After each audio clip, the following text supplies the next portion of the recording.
Your first 20 seconds, complete gibberpish. Complete gibberpish. Nailed it. Job done. Right. So, this is the first episode of what will become the Gibberpish podcast. It's currently just a raw Audacity file, but it's being hosted by Colin Graham and Dom Anderson. So we are here to provide the Scottish perspective on nerd and pop culture and things that amuse us and entertain us and have done for a while. So Basically stuff that we used to get beat up for in primary school, we can now talk about on the internet to complete strangers. because you're just like us. Because yes, we're all the same. We all read Marvel comics. We did, yes, we did. We are starting this because we were having very fun and amusing conversations that we then have to go back and explain to other people, and we thought the other people were enjoying this, so why not take it, broadcast it, and do something with it. Less alcohol this time. Not possible to have any more alcohol without severe medical attention being needed. Yeah, and as a credit to our potential listening fan base, you don't want to hear me and Colin when we get too much drink in us. I think that might become a good idea at some point, maybe at some kind of anniversary. If it takes off, as a promise to you, the fans, we will just get trashed and try and record an episode. Episode 10, because I don't think we're making it to 100. We'll include absolutely every kind of shot you can think of. Right. So we have good fortune on our side with this podcast because we're going to start big. But before we start big with all the news from Comic-Con, E3, whatever, we can quickly just give a little heads up. We're very amateur at this. Yeah. Very, very amateur. Hopefully we progress, hopefully we improve, but I think a few things will come up first. The audio level might be wrong. We're looking for any feedback anyone can give on audio quality. If you'd like to see something adjusted, more gain, different layups, setup, layup? Basketball's coming. Basketball talk. Basketball podcast, because it looks a bit like a basketball if a basketball was silver. But we can adjust things, and we'll do that for feedback. Also, we're going to just swing for the explicit tag. We're just going to go for it because at some point someone's going to screw up and say a naughty word. Yeah. And we don't want 5-year-olds hearing naughty words, so let's just go for the explicit tag. We might not use it every week, but the explicit tag will be there. It's a precaution. Yeah. It's like wearing a condom when you're not having sex. Just in case. It's perfectly fine. Perfectly natural. I'm in trouble, aren't I? Yeah. Already. You're giving me the look. Okay. Already we'll cover geeks, nerds, and posh wanks. Well, just general condom use. Also, good water balloons, So we start lucky with this. We were planning to do something for E3. Yeah. Unfortunately, we live in the real world, and shit happens, and we don't get the chance to record our first episode in time for E3, but that was pretty well covered this year. Yeah, E3 this year was probably one of the best E3s in the past couple of years. Although as a Nintendo fan, I can say I was rather disappointed with the Nintendo conference, just because I didn't get what I wanted. It was still a fairly decent conference, but it was still a little disappointing. Okay, what did you want? I personally wanted more Zelda Wii U.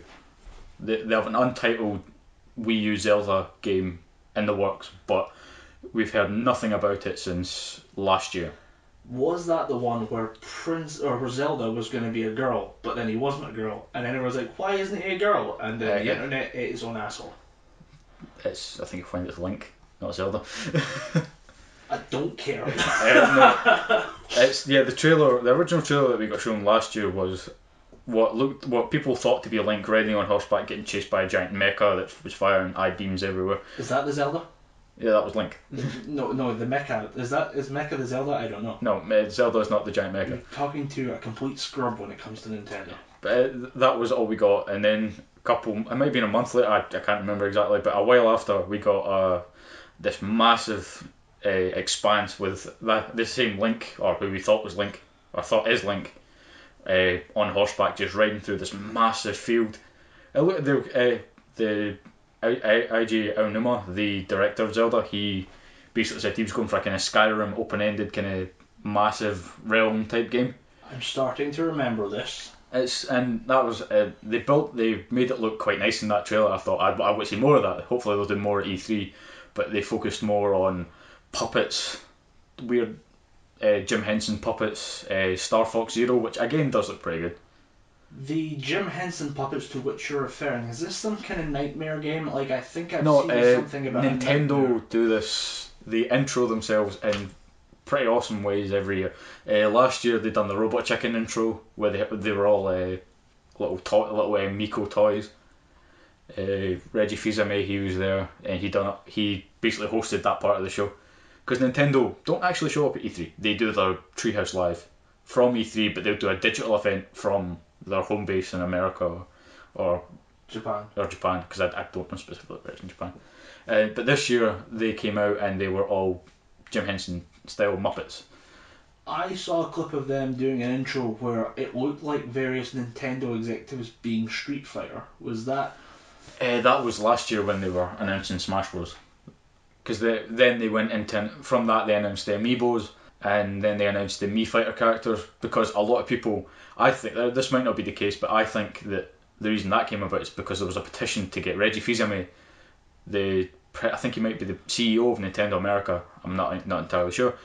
There was a petition to get him in Smash Bros. As a full playable character, and obviously he didn't want to do that, or maybe he did, and he thought this was the best way to do it, so that's when the Mii Fighter character came in. But right. Yeah, because everyone wants to see themselves kicking the flying shit out of a Pokemon. Yeah, everyone wants to punch Mario. That's why I've made so many Mii Fighter characters in Smash Bros. I quite enjoy punching Mario. I'm not a Mario fan. I'm a Nintendo fan, but I'm not a Mario fan. So you didn't get what you wanted out of it? I didn't what I wanted, but there's still a lot of good things there. There was Triforce Heroes, the new Zelda game, not the Zelda game that we wanted, but still, I'm going to play it because it's in the same art style as A Link Between Worlds, which was a brilliant game for the 3DS. So I'll pick up Triforce Heroes as well. I'll play the crap out of it. And then there was perhaps the biggest annoyance to any Metroid Prime fan. They released Retro Studios released a few Twitter messages saying that we're hopefully going to announce something big at E3, and a lot of people thought it was going to be the continuation of the Metroid Prime series, Metroid Prime 4. But what they got was a little kind of mini game type game called Metroid Prime Federation Force, where you play as 4 Federation soldiers, not even Samus Aran. You play as one of 4 Federation soldiers. Just 4 bros. 4 bros that work for the Federation, and you just go and kill aliens. It looks like a fun game, but it's still much would have preferred another Metroid title. But what can you do? You get more in the universe, I guess. So if you're really interested in that little note that was left on someone's desk in that game before, you now get to explore the story of that note. And that is for the fans, Don. That's for the fans. That's for the fans. Yeah. But it's if you're a true the way I see it, that's Nintendo's kind of testing their fan base. We've given the Star Fox fans what they want. Metroid fans are going to get what they want. I think this might be, you know how most companies, they'll say, we're going to give you for example, a Zone of the Enders 3 that's in production. It's going to be coming out in a while. But just to see if you still want to play that game, we're going to give you the HD collection, see how that sells. I think that might be what Nintendo is doing with Metroid Prime Federation Force. We'll give you this game. If it sells well, we might give you Metroid Prime 4. I think the problem is that Nintendo has garnered so much rabid fans on each franchise. Definitely. I can't think of anyone else who kind of has the same level of commitment than Nintendo across so many different brands. Like, you get a lot of hardcore Assassin's Creed fans, but I don't really know that many people who are hardcore fans of other stuff that Ubisoft would do. Yeah, I don't know that many people who have personally bankrupt themselves to buy Assassin's Creed figures, but I know a lot of people, or I've heard of a lot of people online who have almost on the verge of bankruptcy spent all their money on Amiibo figures, which are the Nintendo figures. Yeah, I know of Amiibos. I don't think I'd ever buy one. Other than just to be a troll. I mean, if I can get one that someone really wants. If you can get a rare one, if you can get a Meta Knight or a Lucina, just buy one and just walk past a group of Nintendo fans just with a lighter, just to scare them every so often. Just tempting and teasing. Look at his little face, starting to warp a little bit. Probably not worth the resale value. Look, it's Meta Knight's little blue face. His mask is melting. Oh, no. What am I going to do? Oh no, he's melting his tiny face. But yeah, so Nintendo about this one. We are both Gears of War fans. Definitely. I have to admit, after Gears of War Judgment, I was I had a very bad taste in my mouth about Gears of War, because Gears of War Judgment could have easily been DLC for Gears of War 3. A lot of people passed bad judgment on Gears of War Judgment because it shouldn't have been. I don't think anyone was really clamouring for it. I think Gears of War 3 would have been a great resting point for the series. I mean, now they're coming back with a 4. Yeah. And we're going to get one remastered, so I'm quite excited for that. And by the sounds of it, when they say remastered, they are bringing everything together. There is a missing couple hours of gameplay from the PC version, because apparently Gears of War 1 came out on PC. Yeah, I actually have the PC version. You fight a Brumac. A Brumac on foot. Shitballs. But I'm not looking forward to that. It's not a curb stomp battle in as much as you're just firing a gun. I'm pretty sure you have to lead it in a few telephone lines. Yeah, it gets shocked and you blast the crap out of its face. I do imagine it would be a series of events, kind of like a Resident Evil boss. Yeah, a lot of quick time events. And we're not getting a Resident Evil because that very big, kill it right off the very big Resident Evil fan. Not a fan of 5 and 6. Well, I liked 6. 6 was okay. 5 was okay. It's just not replayable. I was going to say you liked 6, but were willing to just dismiss. Oh, you thought 6 was okay, but were willing to just throw 5 in. I thought 5 was fun. 5 was fun if you play it co-op. So, I mean, co-op, these games are redeemable, but single player, I wanted to drill my teeth out. Just pull individual teeth out. I think that was because Shiva's AI... Was it Shiva? Shiva. That's the problem, is we've forgotten so much about this game already. But I think it was fun, but then the AI just kind of felt like it was chewing bricks. Yeah, like it just kind of, shoot the gun. And I think what really... I mean, I enjoyed Resident Evil 6. Playing as Chris was cool because it showed you just a very tired and depressed Chris Redfield. He's fought zombies. He's in his mid-40s now or something. He's just very tired and depressed. He doesn't want another... I mean, all his companions keep dying or leaving him. All his partners keep dying or leaving him, so he's just, screw it. I'll join the BSAA and I'll be the very tired and depressed captain. But because it shows you that in the opening cutscene for 6 where he's just drinking, just throwing back shots of vodka, and the barmaid says, "You've had enough," and he does the incredibly douchey thing of going, "Hey, sugar tits, I'll tell you when I've had enough." Yeah. Then I think I've played the start of it, and I wanted to play Chris's part because I enjoy Chris. And then there was Leon, another fan favourite. Resident Evil 2. Resident Evil 2 being my favourite game. I did enjoy that because it was more survival horror. You had like 6 bullets for the entire first half of the game. Then it got to the final 2 playable chapters, or playable characters in the game, which really I'm earning this explicit tag now. Really fucking annoyed me. We already earned the explicit tag. I'm pretty sure I dropped the F-bomb. Yeah. In the intro you might have swore. Yeah. But swearing's fucking awesome. Swearing is the fucking shit. There you go. Earning that explicit tag, people. Earning it. We did warn you. You were warned. But you play as a character called Jake Mueller, who I thought, right, this is pretty weird. Why have they put in some random Soldier of Fortune guy? But then as it unfolds, it turns out he's Albert Wesker's son. The bad guy all along. Fan fiction at its fucking worst. And that just, I couldn't enjoy that section of the game just because I was thinking, why? Why did we need... Right, give us the other Wesker child. Give us Alex Wesker. We know he or she is kicking about. Just give us that. Close that loop. Give us that playable character. Get rid of Jake. No one cares about Jake Mueller. Fair enough. You have Sherry Birkin. She's a pretty big character in the game. She was, again, from 2. Her father created the G-Virus. Big character.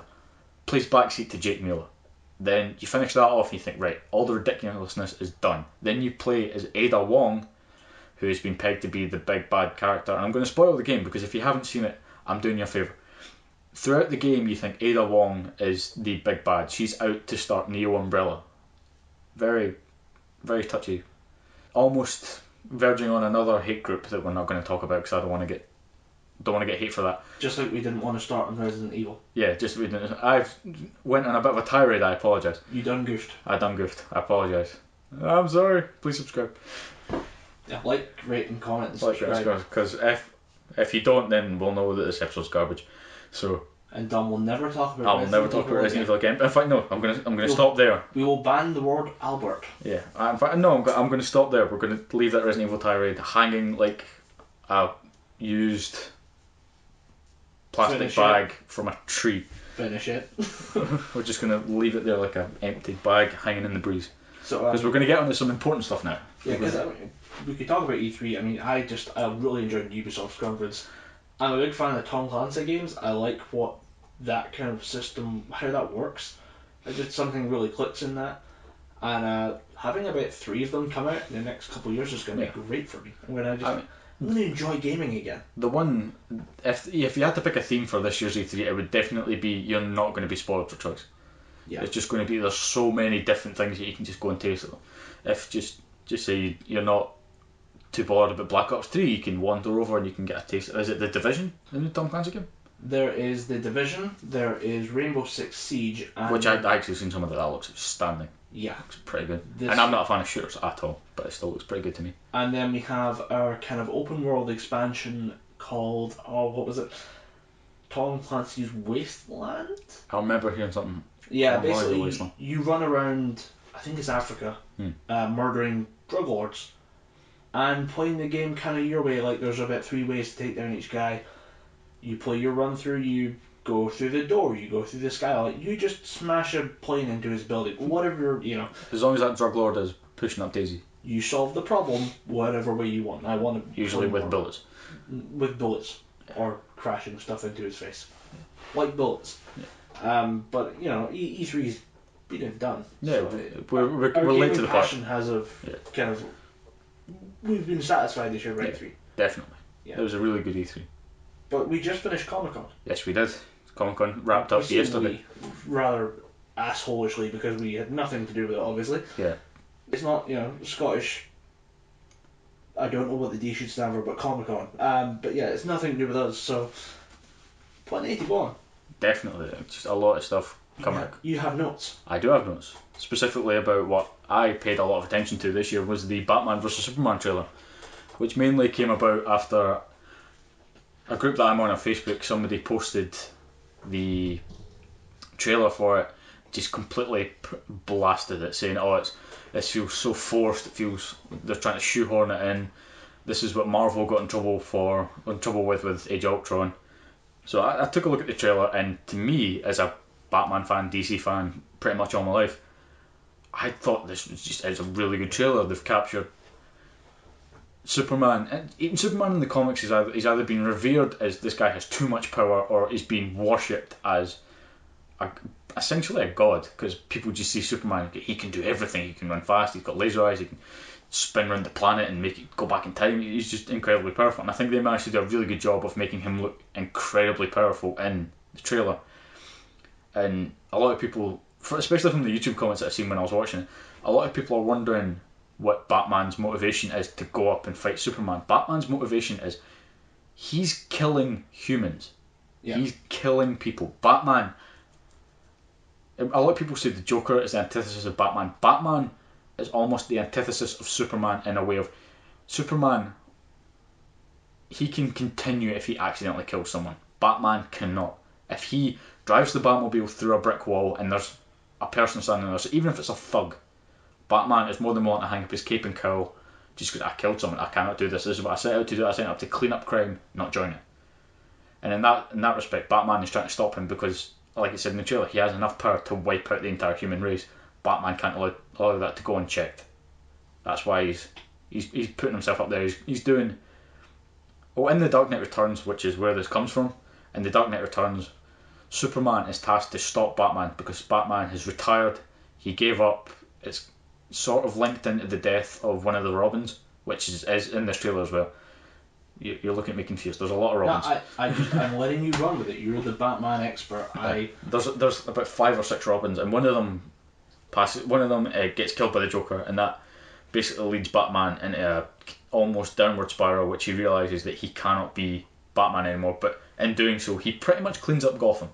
He locks up the Joker, Two-Face, Penguin's not mentioned because it's kind of hinted at that he runs away back to Britain. He basically cleans up crime and he realises he doesn't need to be Batman anymore. So he hangs up the cape and cowl. But then he realises that there's another in The Dark Knight Returns.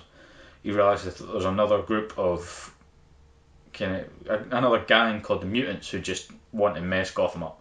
A lot of people are getting killed, stabbed, in one case raped, and then after a fundraiser, he goes to meet Commissioner Gordon, and on the way home, two of the mutants corner him, and he realises that he gets that kind of rush again from being Batman. He just kind of goes, "Oh, I like that." Then he becomes Batman again. He starts beating people up. He's more brutal than he was before. So Superman gets called in to stop him, and they have this big epic fight.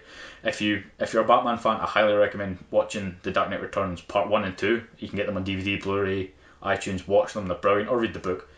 But so Superman gets called in to stop Batman. Whole mess of stuff happens. Batman wins, essentially. Yeah, he gets the moral victory. But then in Batman vs Superman, I kind of get the sense that he's not going to have.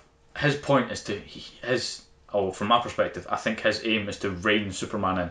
It does seem like Batman wants to just take him down a peg. Yeah, just like, you're not as godly as you think you are. We humans are more than willing to stick a finger in your face and say, no, we can control ourselves. But it seems to me that they're not quite seamlessly, but they're trying to incorporate Dark Knight Returns and the very early sort of Justice League arcs when it was everyone meeting for the first time, Wonder Woman and Superman beating the crap at each other, Batman fighting Superman, putting on the armoured suit, punching him blow for blow. It does seem that they're kind of trying to do a lot with it, and that seems fine. The Batman vs Superman stuff is fine, where I agree with that. It's where they're introducing Wonder Woman, Aquaman. I have no problems with the casting of Wonder Woman. Gal Gadot, now that I've seen her in the costume, she is Wonder Woman. I think it's pretty damn. I'm not a Wonder Woman fan. Didn't see the TV series. Don't read the comic books. It's one series that I've avoided as well. Yeah. I've seen images of Lucy Lawless, who was Wonder Woman before. I wasn't Lucy Lawless, was Xena. But whoever was Wonder Woman before, this new casting is almost shot for shot. Yeah, because she's got the long, like, one thing, apart from the kind of star-spangled bikini thing that she's rocking, one of the most iconic things about Wonder Woman is just the long black hair and just... Yeah. Wonder Woman is a god made out of clay offered to, I think it's the gods of Hera. She's a Greek pantheon or something. Offered to the gods as an appeasement, and they made her a living human being. She's a god made out of clay. She's meant to be the perfect woman, and Gal Gadot, I'm not saying she's a very attractive woman, but she looks like the comic book version of Wonder Woman. A lot of people are complaining that she's not proportionately the same as Wonder Woman, but I think that is a damn good representation of a movie, Wonder Woman. Yeah. How many times has Wonder Woman been portrayed and redrawn, and how many times have you seen people just take a different art style or bulk a character up, slim a character down?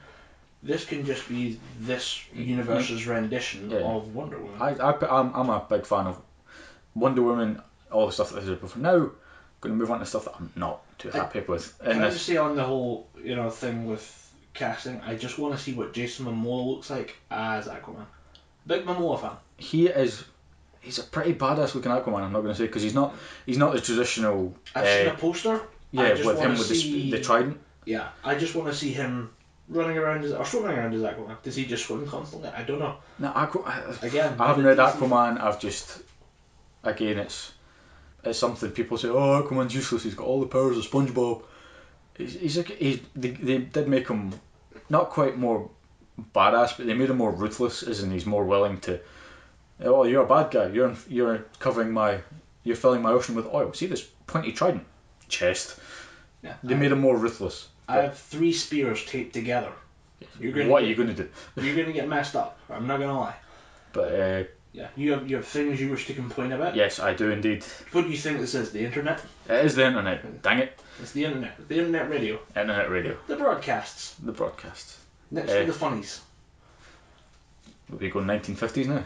Yeah, why not? Next to the funnies, and that nose baby you buy. Don't buff my shoes now. What do you think about Batman? What's wrong with the bats? What's wrong with those Batman? Not enough Capals, not enough Caspruis. Not enough splats. Not enough Adam West. More Adam West. That's what Batman vs Superman needs. More Adam West. But you do. It looks like you have a list. Go for it. I do have a list. Swing. Swinging for the fences. Swing bada bada. Right. Jason Momoa as Aquaman. It wouldn't have been my first choice as Aquaman. They had a few people lined up as Aquaman, and you could tell that they were going for the blonde hair kind of goatee thing, because it was Charlie Hunnam from Sons of Anarchy. He was up for Aquaman. He got offered another role. He didn't take it. ended up not taking another role. I read a story that he turned it down to go do 50 Shades of Grey, but then he read the script for 50 Shades of Grey and went, no, this is just wife porn. Who was he going to be? The title character. Grey? I think so. Oh. That'd be weird. It would be pretty weird. Seeing Jax, president of the Sons of Anarchy Motorcycle Club, going to be essentially a sadomasochist who likes to beat women, then have sex with them. Mostly because of the business suit. Yeah. You used to see him in a hoodie and baggy jeans and stuff. The borderline domestic abuse, I think that kind of fits with the whole Sons of Anarchy thing. Yeah. Sons of Anarchy is another good TV show if you ever get the chance to watch it. Something I need to watch more of. Yeah. There's a long list of that, people. We're gonna explore the list in full detail of things I haven't watched and things I probably still won't watch. One thing you'll notice about this podcast, listeners, is we will start a topic, tirade off. We'll come back to that other topic eventually, but stick with the tirades. They'll go interesting places. Skip forward to hour 4 to hear us finish talking about whatever the fuck we started on. We started Batman vs Superman. So, Jason Momoa would not have been my first choice, but after seeing the costume, I thought, yeah, they're going for a different thing. He's, instead of having the long blonde hair, it's the long black hair, and he's got Polynesian style tattoos and stuff, which links into Jason Momoa himself, because he's got a few on his right arm. I think he's got a Polynesian style sleeve. Yeah, he's got a few. And just the way they've done it, the armour, the trident, it looks pretty cool. I can deal with it. It wouldn't be my first choice, but I can deal with it. What I don't like is Jesse Eisenberg from Zombieland, the Facebook movie. Yeah. I don't like him playing Lex Luthor. I thought there was an image released with him with a shaved head. Mm-hmm. I thought, okay, he might be a good Lex Luthor, but now that they've given him the wig, and is he going around in a wig? Not he shaved his head. Either that he grew his hair back, but in the trailer he's got a ginger. I haven't seen him bald. And the trailer, I watched it this morning. I haven't seen him bald. There was a shot a promotional shot that they released, because there was the Unite the Seven with Aquaman, then there was the Wonder Woman standing with her sword and shield, then there was the first shot of the Batman suit, Superman. But in those promotional shots was a photo of Jesse Eisenberg as Lex Luthor, and he had the deadpan face, had the bald head, and I thought, this guy might do it, because ever since The Dark Knight, I have never questioned casting, because I will admit I was the first person to say, what, the dude from 10 Things I Hate About You, fuck off, he's not going to be a good Joker. Then we got The Dark Knight. So I wasn't going to shit on Jesse Eisenberg as Lex Luthor until I seen him. Then I watched the trailer and I thought, they could have done that so much better. He looks to me like he's doing a Matthew Gray Gobbler impersonation, and for those of you who don't know, he is Dr. Reed on Criminal Minds. I'm a fan of that show, and Dr. Reed is a troubled man who has an eidetic memory, and it's one of those genius characters. Yeah. And it seems like an impression of him, which is a shame, because I think Lex Luthor is supposed to be his own type of thing. I don't think he's supposed to be... Lex Luthor is kind of almost a bit... He's basically a highly intelligent kingpin, whereas Kingpin is all street smart and fake sophistication almost. Lex Luthor's got a Harvard degree. Lex Luthor is insanely intelligent. Yeah. And he's got the money to back it up. He's basically a world-known supervillain, but because of how intelligent and in some cases, the guy was president of the United States in one of the story arcs, and Superman just had to take orders from him. Superman just had to kick back and go, yes, President Luthor, I will take care of that naval base. Then he had to fly out and shoot a naval base with his I-beams. But I would have done that differently. I couldn't think of any actor off the top of my head who could play Lex Luthor. For a while, I thought of John C. McGinley, Dr. Cox from Scrubs. Yeah, that'd work. I thought he'd do something interesting with it, but I think I don't know what he's doing now. I have no idea. Since Scrubs, he'd done a couple of DC animated things for a while. Huh. But Did not know that. Yeah, he was Metallo, who's another... Oh, Metallo! Yeah. You can't hear me shoulder shrugging, but I think it might pick up on the mic, I don't know. Metallo, he's a giant robot with a kryptonite engine, basically sent to destroy... I think it might be Brainiac that sent Metallo to destroy Superman. Again, not a Superman fan, but I think that might be what happened. They sent him to destroy Superman, and then in the Justice League Doom movie, there's the Legion of Doom, which is all of their enemies. Bane comes to beat Batman, Cheetah comes to beat Wonder Woman, I think it's Maleficent, the evil Martian Manhunter. So they'll get their counterparts, so whoever's done the most damage to them, pretty much. And then Metallo's there to beat Superman. So. Yeah. Is Doom not the one who kills Superman at one point? It's not a spoiler. It's Doomsday. Oh, Doomsday. But they recently done something new with that, which I thought was pretty cool. But last thing I do want to say on the Batman vs Superman, because we're wrapping this up, we're going to move on to something else. What about my notes? I don't have notes. Fuck your notes. I have one note. We'll wait until the end though. Okay. In the trailer, they'd done a callback to. Well, it wasn't really a callback, because they've not really put this out in a movie, but they've put in a little taste of what Batman's current state is, because they've shown the Robin costume, and it's on the chest. It's written, "Ha ha ha! This is I think it's your fault, Batman." Yeah, I think I saw that. And it's in yellow. You can tell that is meant to lead to the death of Jason Todd, who was the second Robin, who was pictured as Dick Grayson was just a happy, light of an individual. He was always about bolstering. He was a Boy Scout. He was a Boy Scout, yeah, quite literally a Boy Scout. Then Jason Todd came about. He tried to be like Dick Grayson. He tried to be happy and charismatic and just always finish the fight and be just a well-adjusted individual. But he was an orphan. His parents were killed a while ago. Batman finds him in Crime Alley, which is where Batman's parents are killed, taking the wheels off the Batmobile, and he just kind of awesome. And then Batman looks at him and says, "What?"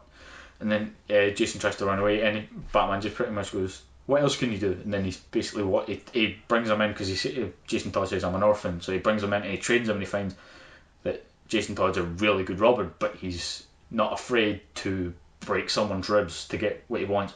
And eventually his recklessness goes too far. He gets captured by the Joker. The Joker beats the living crap out of him. We watched Under the Red Hood. Yeah. Right, that's Jason Todd. Right. That scene where he's beating the crap out of him with the crowbar, that happens in the comics, and it was pretty sad how it happened, because when Jason Todd originally was about, this was before he had a little rewrite. They had a phone in DC Comics saying, "Phone this number if you want Jason Todd to live. Phone this number if you want Jason Todd to die." And it was in the fans' hand, and unfortunately Jason Todd was just killed. They brought in the Death in the Family arc. Joker killed Jason Todd, demoralised and beat the crap out of him. But it was due to Ra's al Ghul. Yeah. He made the Joker kidnap Robin as a distraction, so he could infiltrate Gotham and try and take it down from the inside out. But he then caught wind of the fact that Joker went too far and killed Robin, and then he stopped his assault on Gotham and resurrected Jason, but it went wrong. He came back mentally unstable. He blamed Batman for everything. He wanted nothing more than to not kill Batman, but shame him, do what he couldn't, and right. his way was killing bad guys. And then is that when he comes back as the Red Hood? That's when he comes back as Red Hood. He's right. Voiced by Jensen Ackles. Another good DC animated video you should watch. That's on Batman Superman. Good trailer. I'll talk about the Joker when we get around to Suicide Squad, because that's a whole other kettle of fish. We're doing that one as well. Yeah. But one thing, get ready, kids. Batman's parents are going to die again. You're going to get to watch the whole scene again. I just hope they don't do that stupid pearl thing, because that pearl necklace shot has been in every fucking Batman movie. Every single pearl drops to the ground as Bruce Wayne shits his pants. I just... Do we have to see it every time? Like, I'm just tired of origin stories at this point. I enjoyed the Tobey Maguire Spider-Man. Have they went back? I know they redid it once. The Amazing Spider-Man. They redone the Amazing Spider-Man. Oh, they redone it with the Amazing Spider-Man. Sorry. How many times has Spider-Man been bitten by that spider now? Twice. Twice. Because they done the Tobey Maguire one, which I think was pretty. I didn't hate Spider-Man 1. I quite like Spider-Man 1. Spider-Man 2 was dog shit. Spider-Man 3 was just unbearable. I did not like those last two movies. A lot of people say Spider-Man 2 is the best. I hate Spider-Man 2. I thought 2 was okay. I know number 3 was absolutely... 1 was definitely my favourite, because the only one I actually liked. Then The Amazing Spider-Man 1 and 2. Two movies I quite enjoyed, but I thought they were going to go somewhere with it, but it turned out Andrew Garfield was a bit of a dick. You never know. Some people maybe have better things to do than being Spider-Man. Yeah, I mean, he's banging Emma Stone, so but I don't care. That would top the list. I'd be very happy with that one. But leading back to I'm just tired of origin stories. I'm glad with the new Spider-Man twist that they've cast the new Spider-Man. I think he looks like Spider-Man. He looks like a cocky little like streetwise kid, which isn't really Spider-Man, but well, it is Spider-Man, but it's not Peter Parker. I'm just want to see how he plays Peter Parker. This is the new Spider-Man. Yeah, Tom Holland, I think his name is. They can't cast since Tobey Maguire. They have not cast an American Spider-Man. Andrew Garfield, born in America, raised in London. Tom Holland stays down somewhere in England. Right. 2 English Spider-Man. So I mean, Kevin Feige, who is the head honcho of Marvel Cinematic Universe, he cannot afford any step of his plan to fail. Yeah. So he's going to make this kid the best Spider-Man. He's going to make it the best Spider-Man he can. My favourite thing was seeing, once they announced that there was going to be a partnership, not an official full Marvel Fox partnership on the whole Spider-Man thing, but they said that Marvel would be more involved with this next iteration. I think they've actually, because the CEO or the person responsible for Fantastic Four, Spider-Man, all the Fox Sony movies, they either stepped down or sadly passed away, and the woman in charge was more open to negotiation, and she just went, yeah, you can take Spider-Man. We still want to be on the bill, we still want to be a Sony production but a Marvel cinematic film.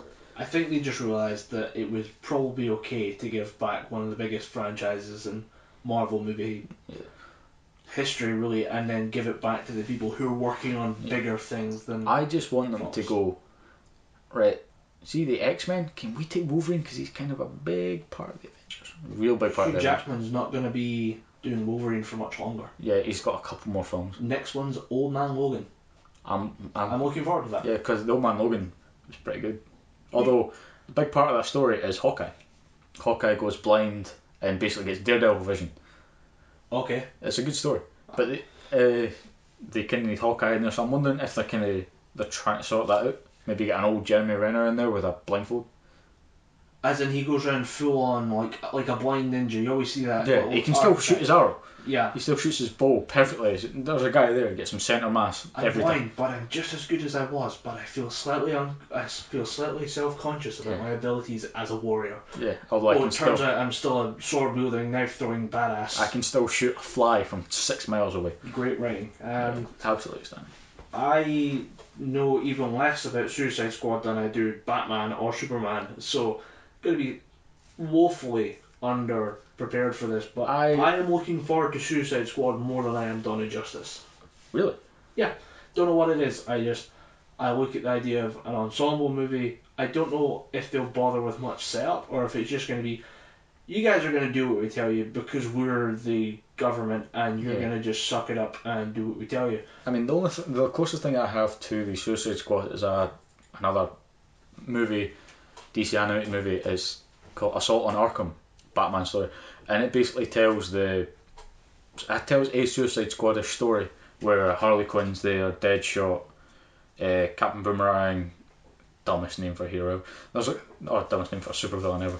We could write a list, and I'm pretty sure Captain Boomerang would not feature in the top 10. Yeah, I mean, Quiltman. It was an very early Batman villain. If we're going right back to really early stuff, I don't think he could probably hit the top 50. Yeah. But, yeah, the other thing I've seen, the only Suicide Squad-ish thing I've seen is Assault on Arkham. And that it basically says that there's a woman called Amanda Waller, nicknamed The Wall, for just how you can't negotiate with this woman. Okay. And she tasks Suicide Squad or Task Force X with the mission of going into Arkham and finding the Riddler's. He's got a very crucial piece of information on a pen drive, which he hid in his cane. So they need to break into Arkham, find his cane, and destroy what's ever on the pen drive. But in doing so, Harley meets up with the Joker. Shit goes down. Deadshot basically has to whip everyone back into shape, because Deadshot, although it's a Batman movie, Deadshot is the centre character because it shows you him having a punch up with the Joker at the end. It's pretty good scene, although not that great a film. And that through the course of the film, once they find the pen drive, they find that every Task Force X member, I'm just going to call them Suicide Squad, every Suicide Squad member has a chip implanted. It's basically Battle Royale style. They have a chip implanted in their neck. If they stray too far from the mission, don't do it, don't fulfill their objective, Amanda Waller just goes, yep, you're expendable, and blows the living shit out of you. The Riddlers find a way to stop that, which is basically 70,000 volts to the back of the neck, non-lethal. Fry the chip. Just fry the chip. And then in doing so, they get caught up with Batman. So that's the only Suicide Squad-ish thing that I've seen. But the casting for Suicide Squad, I agree with. Margot Robbie, she's the Harley Quinn that no one knew they wanted. Now that I've seen her in the costume, looks pretty damn close to what I thought Harley Quinn would look like. Yeah, I think it'll be good. I'm excited to see Will Smith do something. I like Will Smith. His Deadshot's going to be pretty interesting. Apparently, he has been hitting the gym really, really, really, really hard. Someone said it was either that or he'd been wearing inflatable clothing during the Comic-Con panel. Yeah. I'm okay with either one. I'm just really excited if Will Smith gets... Deadshot's quite a serious character, I'm guessing. But if we get a little bit of a wink and a smile, I'm okay with that. He's mission focused. But outside the mission, he is kind of serious, but at the same time, he's not constantly, buff those shoes, make sure that rifle is clean. He's not militaristic. But when he's on the mission, he's very, right, I need to go in here, kill these guys, get that, I'm out. Yeah, well, when you have an exploding chip in the back of your head, I'd be pretty motivated to get shit done too. True. So, Suicide Squad, do you have anything on that other than, I'm looking forward to it? Or do you have anything you'd like to bring up about it? Because you're the Marvel expert, the DC, probably a Marvel expert too. More DC, but the Suicide Squad. I'm looking forward to. It's going to be something that, obviously, with the Avengers and Fantastic Four, ensemble films have been done, but seeing it from this perspective, where they're all bad guys, with the exception of maybe Deadshot, who's an anti-hero. He can be an anti-hero, but he's painted more as a villain. Seeing it from this perspective, it would be pretty good. There's only one big gripe and one little gripe that I have with the film.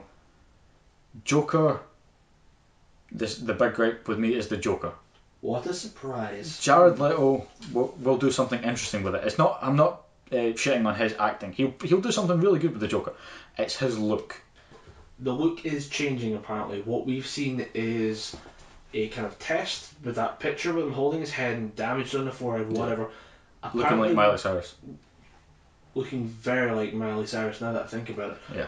Apparently we're going to see the Clown Prince of Crime is what we're now being pitched that instead of it's a guy with super sweet tattoos, guys, you're going to love him because he's the Joker. Personally, I think if the Joker that I imagine is, because we've been playing the Arkham games so long, is the pinstripe purple suit. It's the Mark Hamill Joker. Flower, the Mark Hamill Joker. Cause it's the cartoon, but in 3D. That's what I'd like to see, just a completely unattached, can just go 0 to 100 just like that. Yeah. Someone hit the lunatic switch, here we go. But I don't trust a Joker that can sit in a chair for that long and get damaged and ha ha ha and like all these different tattoos. That Joker seems too stable to me. I don't know if it's just marketing, and it probably should be. I'd like to think someone at Warner Brothers is on top of this enough to kind of stop it. But I think it might be like a marketing department's reaction to, oh fuck, there's that much hate on the internet for it. Maybe we should do some damage control. Maybe I would have preferred if he didn't. The damage tattoo on the forehead is the main thing. I just don't like it. It looks pretty tramp stampy. Yeah. Although I would love to see a trend in real life of people tattooing their forehead as the new tramp stamp.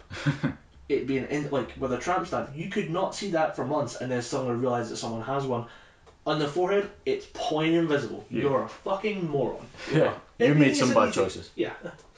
You had way too much tequila and then acted on it. That and Killer Croc looks like a Goomba. Goomba. Okay. From the old Mario movie, Killer Croc's meant to be this huge, massive, like hulking man crocodile thing, and this they've kind of just made him a 6'8" muscle dude with a Killer Croc face. But again, just a latex mask. Yeah. Again, they'll do something interesting with it. They might CG him up a bit. They might just use him as just a base, then they'll buff him out. Yeah. But again, Suicide Squad, I'm looking forward to it. It'll be a good, fresh take on the ensemble idea. I think it can work. I mean, a team of anti-heroes or a team of villains, however you want to cast them. Yeah. It's still a team of characters, and we won't have the do-gooders dilemma that plagues so many superhero movies. I can't remember what it is. I just remember seeing a lot of stuff right now because we're very focused on heroes, Yeah. almost on a kind of cultural level, Yeah. so that an anti-hero movie comes along and it's fresh. But every time we see the hero movie, or every time there's no real kind of ambiguity or about what should be done, it just comes down to people whining and crying, and it just gets boring to listen to.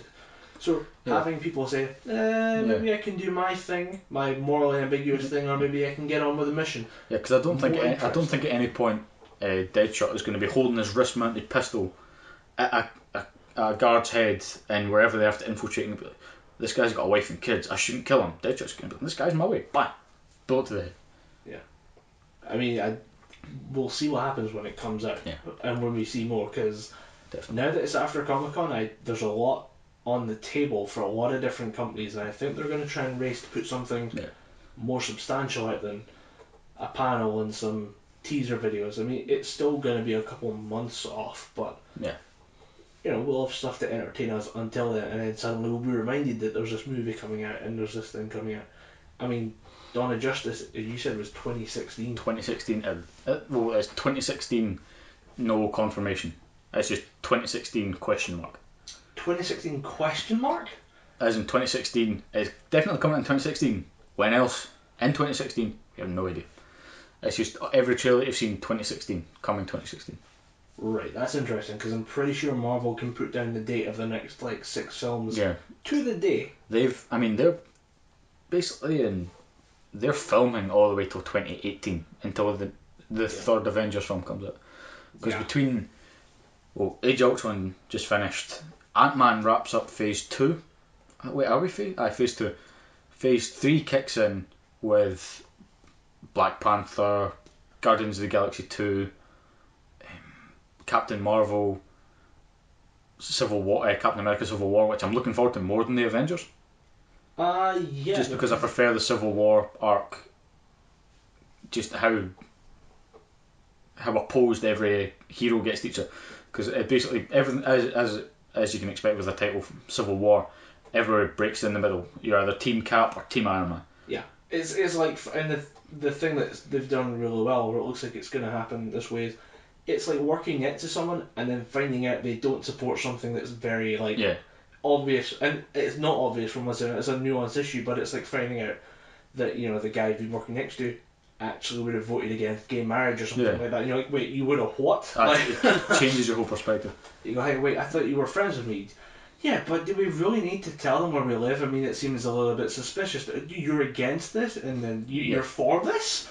You were for this? We're going outside and brawling right now. That's basically what Civil War is. Yeah. And it leads into a lot of stuff as well. It opens the way, or it's been said, it's going to open the path to the Infinity Wars. The last one's called? I thought Infinity War was DC. No. I don't know. Theirs is they're big. Oh, it was Infinity Crisis for Infinity DC. Crisis, yeah, that's it. But yeah, there was some. The Infinity War is what they're calling the third installment of the Avengers series, which is going to be Robert Downey Jr.'s last outing as Iron Man. Yeah. Which, to be fair, he's going to be a damn good Iron Man up until then, but at the same time, he's probably Robert Downey Jr.'s longest. For a while now. It's his longest gig. He's been doing Iron Man since about 2007, 2009 maybe. Yeah.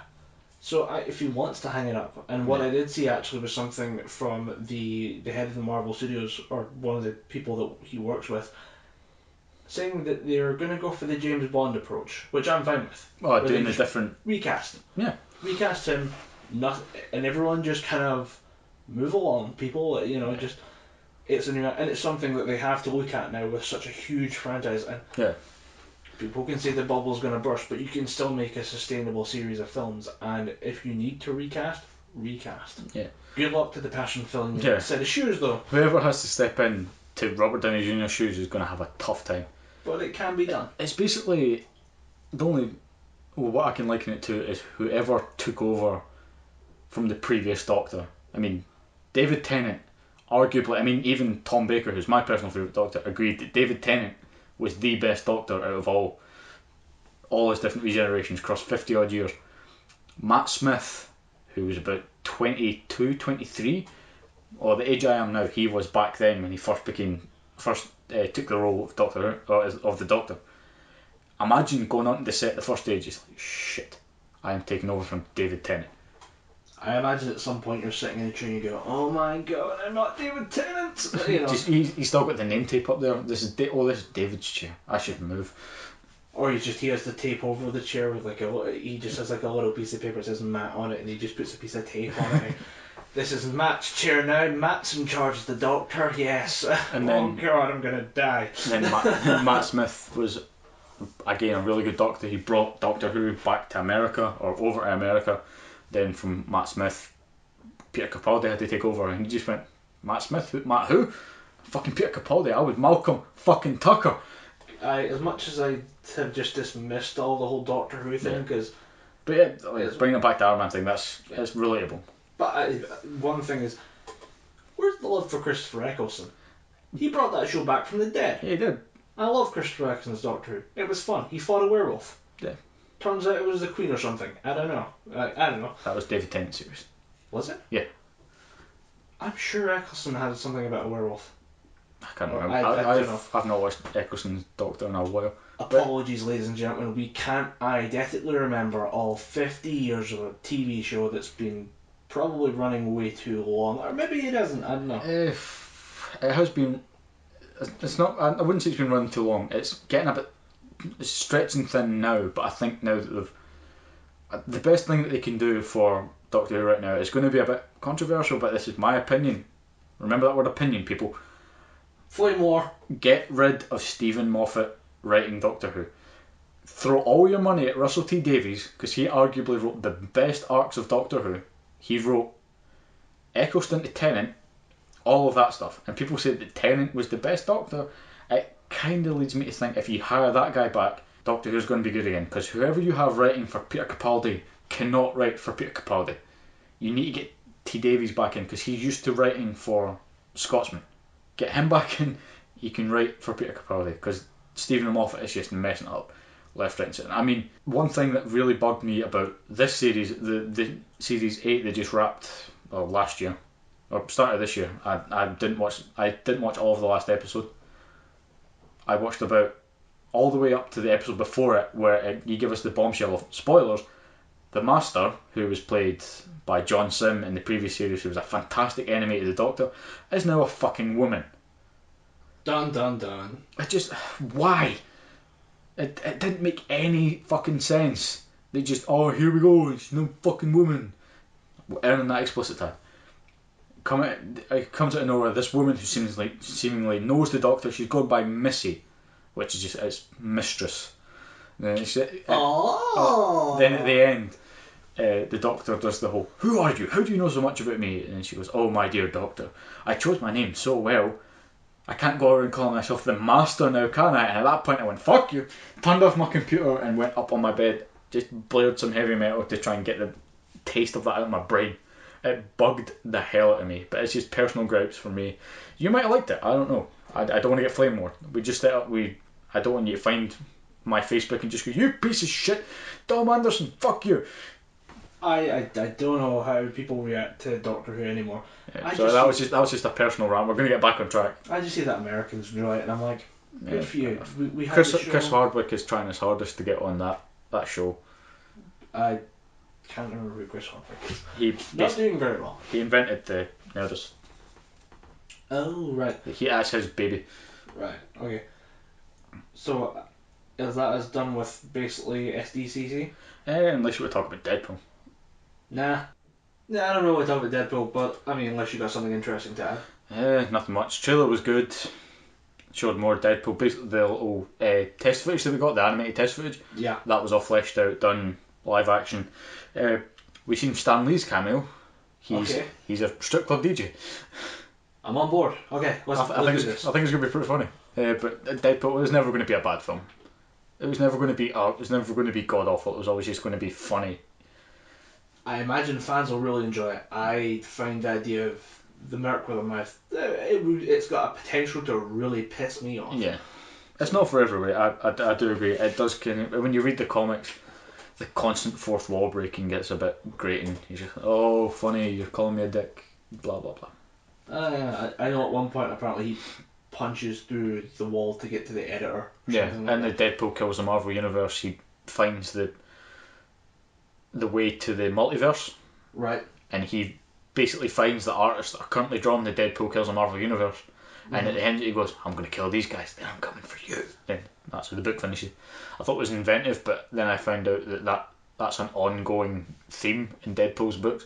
Him shouting at the editors or killing the editors. Okay. Just it's overplayed. If it's your thing, go for it. But Yeah, I'll see it when someone brings the DVD over. we can't decide if you want to see Deadpool. You want to see Deadpool. No one.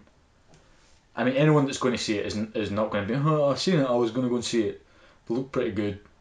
Seen the trailer. Thought fuck it, I'll go and see it. A lot of people that are going to see it are probably fans of Deadpool or comic book fans. A lot of people are going to go see that in a Deadpool costume they made. Yeah. Oh, well. Side note. This might lead into an Arkham Knight review thing later, but me and my two older brothers, we went to the Arkham Knight midnight release. A lot of overweight people in Batman costumes. Fat man costumes. Fat man costumes. Okay. As in big people in Batman costumes. You could tell that no one was really waiting up for them. Okay. Well, They had free time to go to the midnight launch. And well, so did I. Yeah, so did you. Just remember to point that out. It's very important to humanising you. I just wanted Arkham Knight people. Yeah, he's not a bad person. He just doesn't like fat people and wants to play video games. That's perfectly fine. That's called the internet. Yeah. Come at me, bro. Don't. Because little do you realise you're just coming at yourself. Dun dun dun. You're punching out at someone, but that person's a mirror. Yeah. You only see yourself. Well, if we're going to wrap up on Comic Con, I like to point out the fact that Comic Con, if you're on Facebook, social media stuff, trending things have become a big deal because it's part of marketing. You can push something into trending and get people talking about it. And I noticed that the description of San Diego Comic Con was that it's now classed as pop culture. And I think it's kind of interesting because I remember seeing pop culture or San Diego Comic Con referred to as geek culture. Now it's pop culture. It's kind of cool. I like it. But at the same time, I think it's kind of insulting a little bit because what is pop culture? It's a fad, really. It's something that's there. And then a couple of years ago, you go, oh yeah, that thing we did with like the shitty hairstyle or the bad music. And I think that geek culture has more staying power. There's a community behind it. Yeah, I think now with all the various forms of what used to be considered geek and nerd culture, like comic books, they're so much more readily available, and with all the superhero movies coming out and all the sci-fi films coming out, a lot of people are just saying, yeah, I remember I used to get beat up for that as a kid. Oh, I read it too. It's become more widespread, and the fan base has at least quadrupled in the past few years. Yeah, well, this is a thing, is that yes, geek culture is popular. I don't think calling it pop culture is fair. Nah. It's just a thing I noticed was that, it's now technically pop culture. Okay, that's fine. It's because I think it's because people think, we can't call it geek culture because that has a negative connotation. Yeah. If we call it pop culture, that makes it seem cooler. Yeah. Or makes it seem more acceptable. Whereas people that have grown up around that, I mean, I know of people that went to Comic Con when you could literally walk up to Stan Lee because he had his own little booth in the San Diego Comic Con. You could just walk up, shake his hand, and get him to sign it without having to wait in a queue 7 miles long. Yeah, I think what they should have done is they should have not nailed it, because we nailed it. When it comes to we just we took all the geeky things and we said, okay, here's what we were looking at the whole time. We showed it to everyone and they loved it because it was fun and enjoyable at a point when we all needed just something fun and enjoyable. And now it's ingrained into the culture. Video games are much bigger than they used to be. Reading comic books is bigger than it used to be. Anime is now breaking into the West in a way it hasn't done. Anime is now getting shown on terrestrial television. Really? Film 4 regularly show animated movies. Oh, animated movies are different. I'm talking like anime series. Oh, right. I think it's still classed them as anime because it's Studio Ghibli. Segway of the century, by the way. Here we go for Dragon Ball because we are Dragon Ball fans. Oh, we put it in clean. We didn't shoehorn it in, we didn't force it in. We did, but I mean, animes are becoming more popular, and to the point where we now have anime comebacks. Yes. Arguably the biggest comeback. Well, the biggest for us because we are Dragon Ball Z fans. You've watched Dragon Ball. I need to go back and rewatch. It's very early He-Man-esque, not in the way that it's Gohan holds up Goku holds up the power staff and says, "I have the power." But the art style is very. It's not so much the art style. It's more at the end of every, or run in the middle of every episode. Goku, when he's Kid Goku, before he becomes Teen Goku, he learns a lesson. Yeah. Because he learns in the first few training episodes where he's training with Master Roshi and Krillin, he learns teamwork. He learns not to overexert himself. He learns all these different values and how you should never touch women. There's a very big, prominent message. I'm guessing that message did not come from Roshi. No, it did not. But he learns that you shouldn't touch women. But it's all about... I imagine that lesson comes from the back of Bulma's hand. Repeatedly. No, but yeah, Dragon Ball's a good series. If you take it, it's a good series. If you take it warts and all, it's a good show. We started watching it. I got the remastered version because I saw the first season in what's called CEX. CEX. I don't know how to pronounce it without just saying sex. I just say Kex. Kex is okay because it's pretty Keck shop. Keck, of course, being shit. Yeah. But then again, it's the only place that I've went in with the 10 quid and come out with about 12 DVDs. Yeah, it's a pawn shop of video games. Yeah. And there's not that many good video games though. Yeah. I got Grand Theft Auto 5 for the PS3. I'm okay with that. If you want PlayStation 2 games that you haven't bought, if you haven't purchased a PlayStation 2 before, you can pick up a PlayStation 2 for about 20 quid, and you can get every game humanly possible on the PlayStation 2 for about 75 pence. Okay. I would actually be kind of down for that. There's some PS2 classics, and I'd play again. Well, there's some PS1 classics I have on various different consoles, and will replay at some point on a new X-Gen console. Yeah. But yeah, we went back and started rewatching it, and we watched some episodes from the earliest. When we watched one of the sagas where Goku dies. I remember. Most recently, we did some of the Saiyaman stuff. The Great Saiyaman. We watched the Saiyaman. Fucking hate the Great Saiyaman. I find it hilarious. I despise the Great Saiyaman. The Great Saiyaman. It's two Power Rangers for me. But we watched up to Goku getting killed when he's pinning Raditz. Yeah, we watched. Yeah, that was the first one because we started with the intention of watching the whole thing, just hanging out and watching it. Then we realised that livers fail, and because you gotta drink while watching stuff like this. Yeah.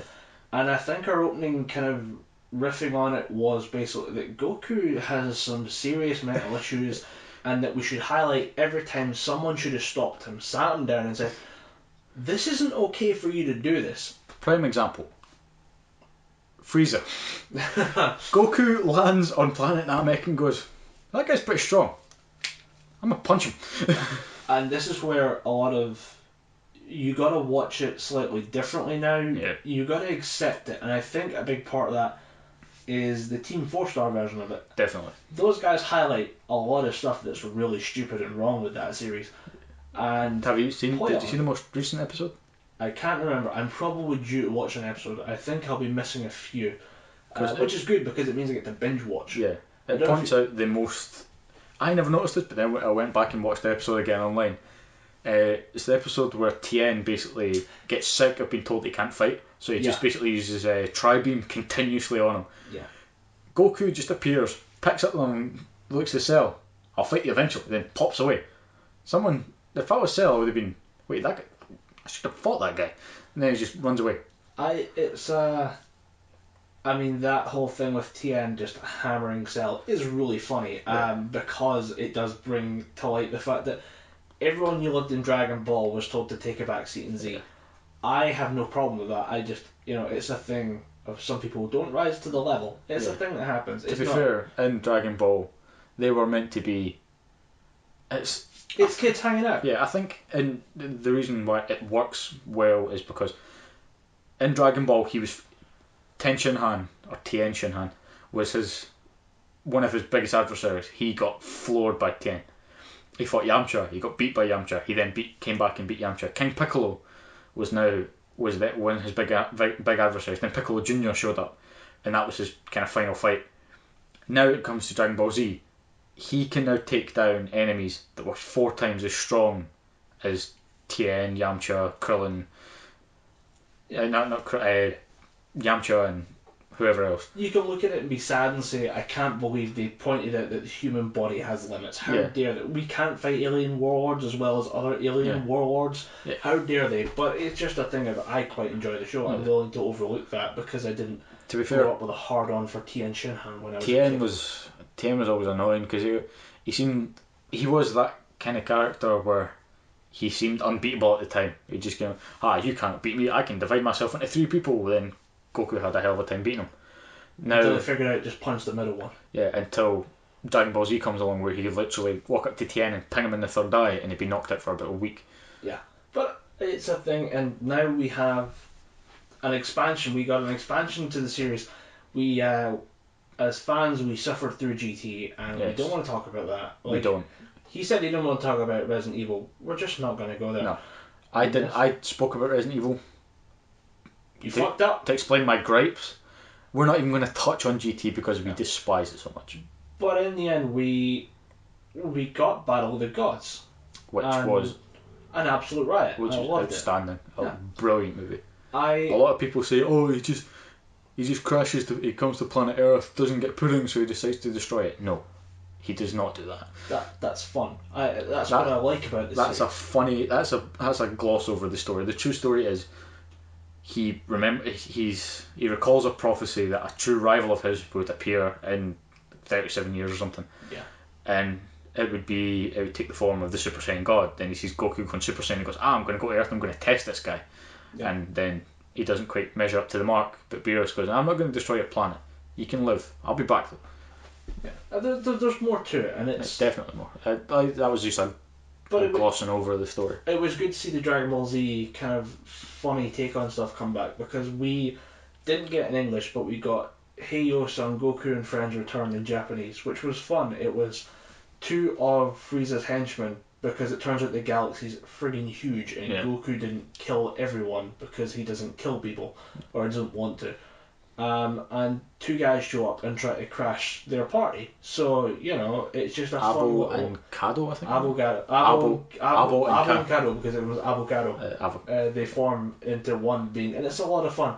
But we got that kind of fun, light-hearted, but still Dragon Ball Z theme on a full-length feature movie, and now we get another one coming soon, out already in America. It's being kind of paraded through America. It's in certain cinemas down in Leeds and Bristol, but it's not coming to Scotland until potentially Scotland Loves Anime. Which is something we really, really hope for, and we don't know if we could possibly speak for anyone, but if that could come to Scotland, that'd be amazing. Yeah.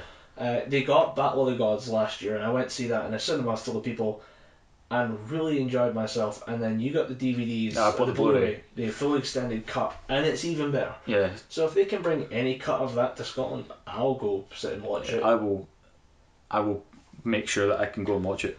There's enough anime fans in Scotland to justify it. I'm pretty sure. That's what I think is an unfair assumption about. I don't think it's so much a thought now, but a couple of years ago, a lot of people didn't think, Scotland, especially with anime and video games, Scotland was not big for its anime. It's starting to come out now with shops like Anime Republic, and there's a few shops through in Livingston that do anime stuff. It's starting to break through now, but anime isn't as big, or wasn't as big then as it is now. It's getting a big following now, because last year I went to MCM Comic Con. I will be going again this year. I might, with your approval, might try and do a solo episode through there, getting some interviews with other So I can't come? Yeah, sure, if you can. The whole middle finger, my friend, sitting right here for you. We might both be there, depends your shift pattern.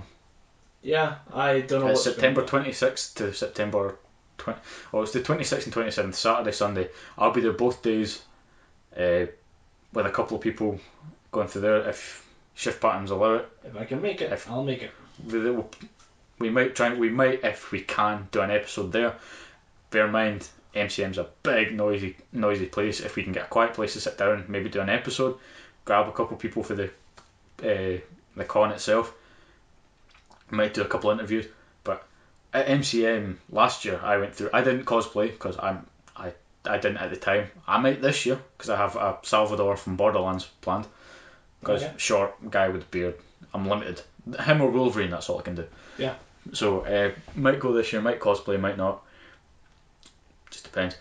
But last year we went just walking through this place and seeing the amount of people dressed up in either Dragon Ball outfits, just random anime outfits, people walking about in the Bleach kind of Soul Reaper like kind of samurai looking outfits, and with the swords and stuff on the back. I thought, I didn't realise it was as big. Then I went into this place and seen, holy fuck, it's bigger than I could imagine. So anime definitely is getting more of a presence outside of. It's the whole West is now just awash embracing an art style or a style of presentation that wasn't there before, and big studios, big projects and stuff have helped usher it in. But also the little nuanced things that people, the little studio, is it Ghibli or Gibbery? Cannot pronounce it without thinking I'm being racist. I think I've always said Studio Ghibli, but according to my brother who watches, he's a big Studio Ghibli fan. It's Ghibli. Ghibli, like GIF. Everyone thought GIF was GIF. It's GIF. I've said GIF. I'm saying Me GIF. Too. I'm going to keep saying GIF, but apparently the proper way to. Yeah, the guy who created it has said it's GIF. It's GIF, even though there's no J. Don't think we'll start on that one though. No, but yeah, there's no J. We're now looking at not only movies for Dragon Ball Z, we're now getting Dragon Ball Super, another animated series. Which cannot friggin' wait. Nah. Apparently it's already started and it's out. We're recording on the 13th of July. There's a few episodes up. There's a few episodes? Now. I think maybe two. Two, maybe three, but they're all subbed. So I call me a filthy heathen if you wish. I do not like watching subbed anime. I'm probably going to go watch the subbed anime because I just can't wait that long. Because I don't know how quick Funimation's turnaround will be on it, because I'm assuming Funimation's got it. Funimation are currently working on the English dub of the movie. Yeah, they'll be working on the movie, then they'll go straight to this, and then they'll work on everything else that comes out of Japan, trying to translate it fast enough to keep the internet happy. Yeah. But that's like appeasing the voices in your head. It's never quite going to work. It's kind of like trying to absorb all the water in the ocean with a sponge. Yeah. It's going to take you a while if you even manage to do anything, but you could get there. We'll see. I look forward to Dragon Ball Super. Just the idea of more Dragon Ball Z continuing on that fun little goofy world. I quite enjoy it. We finally got you showed me through Facebook the trailer for Resurrection F.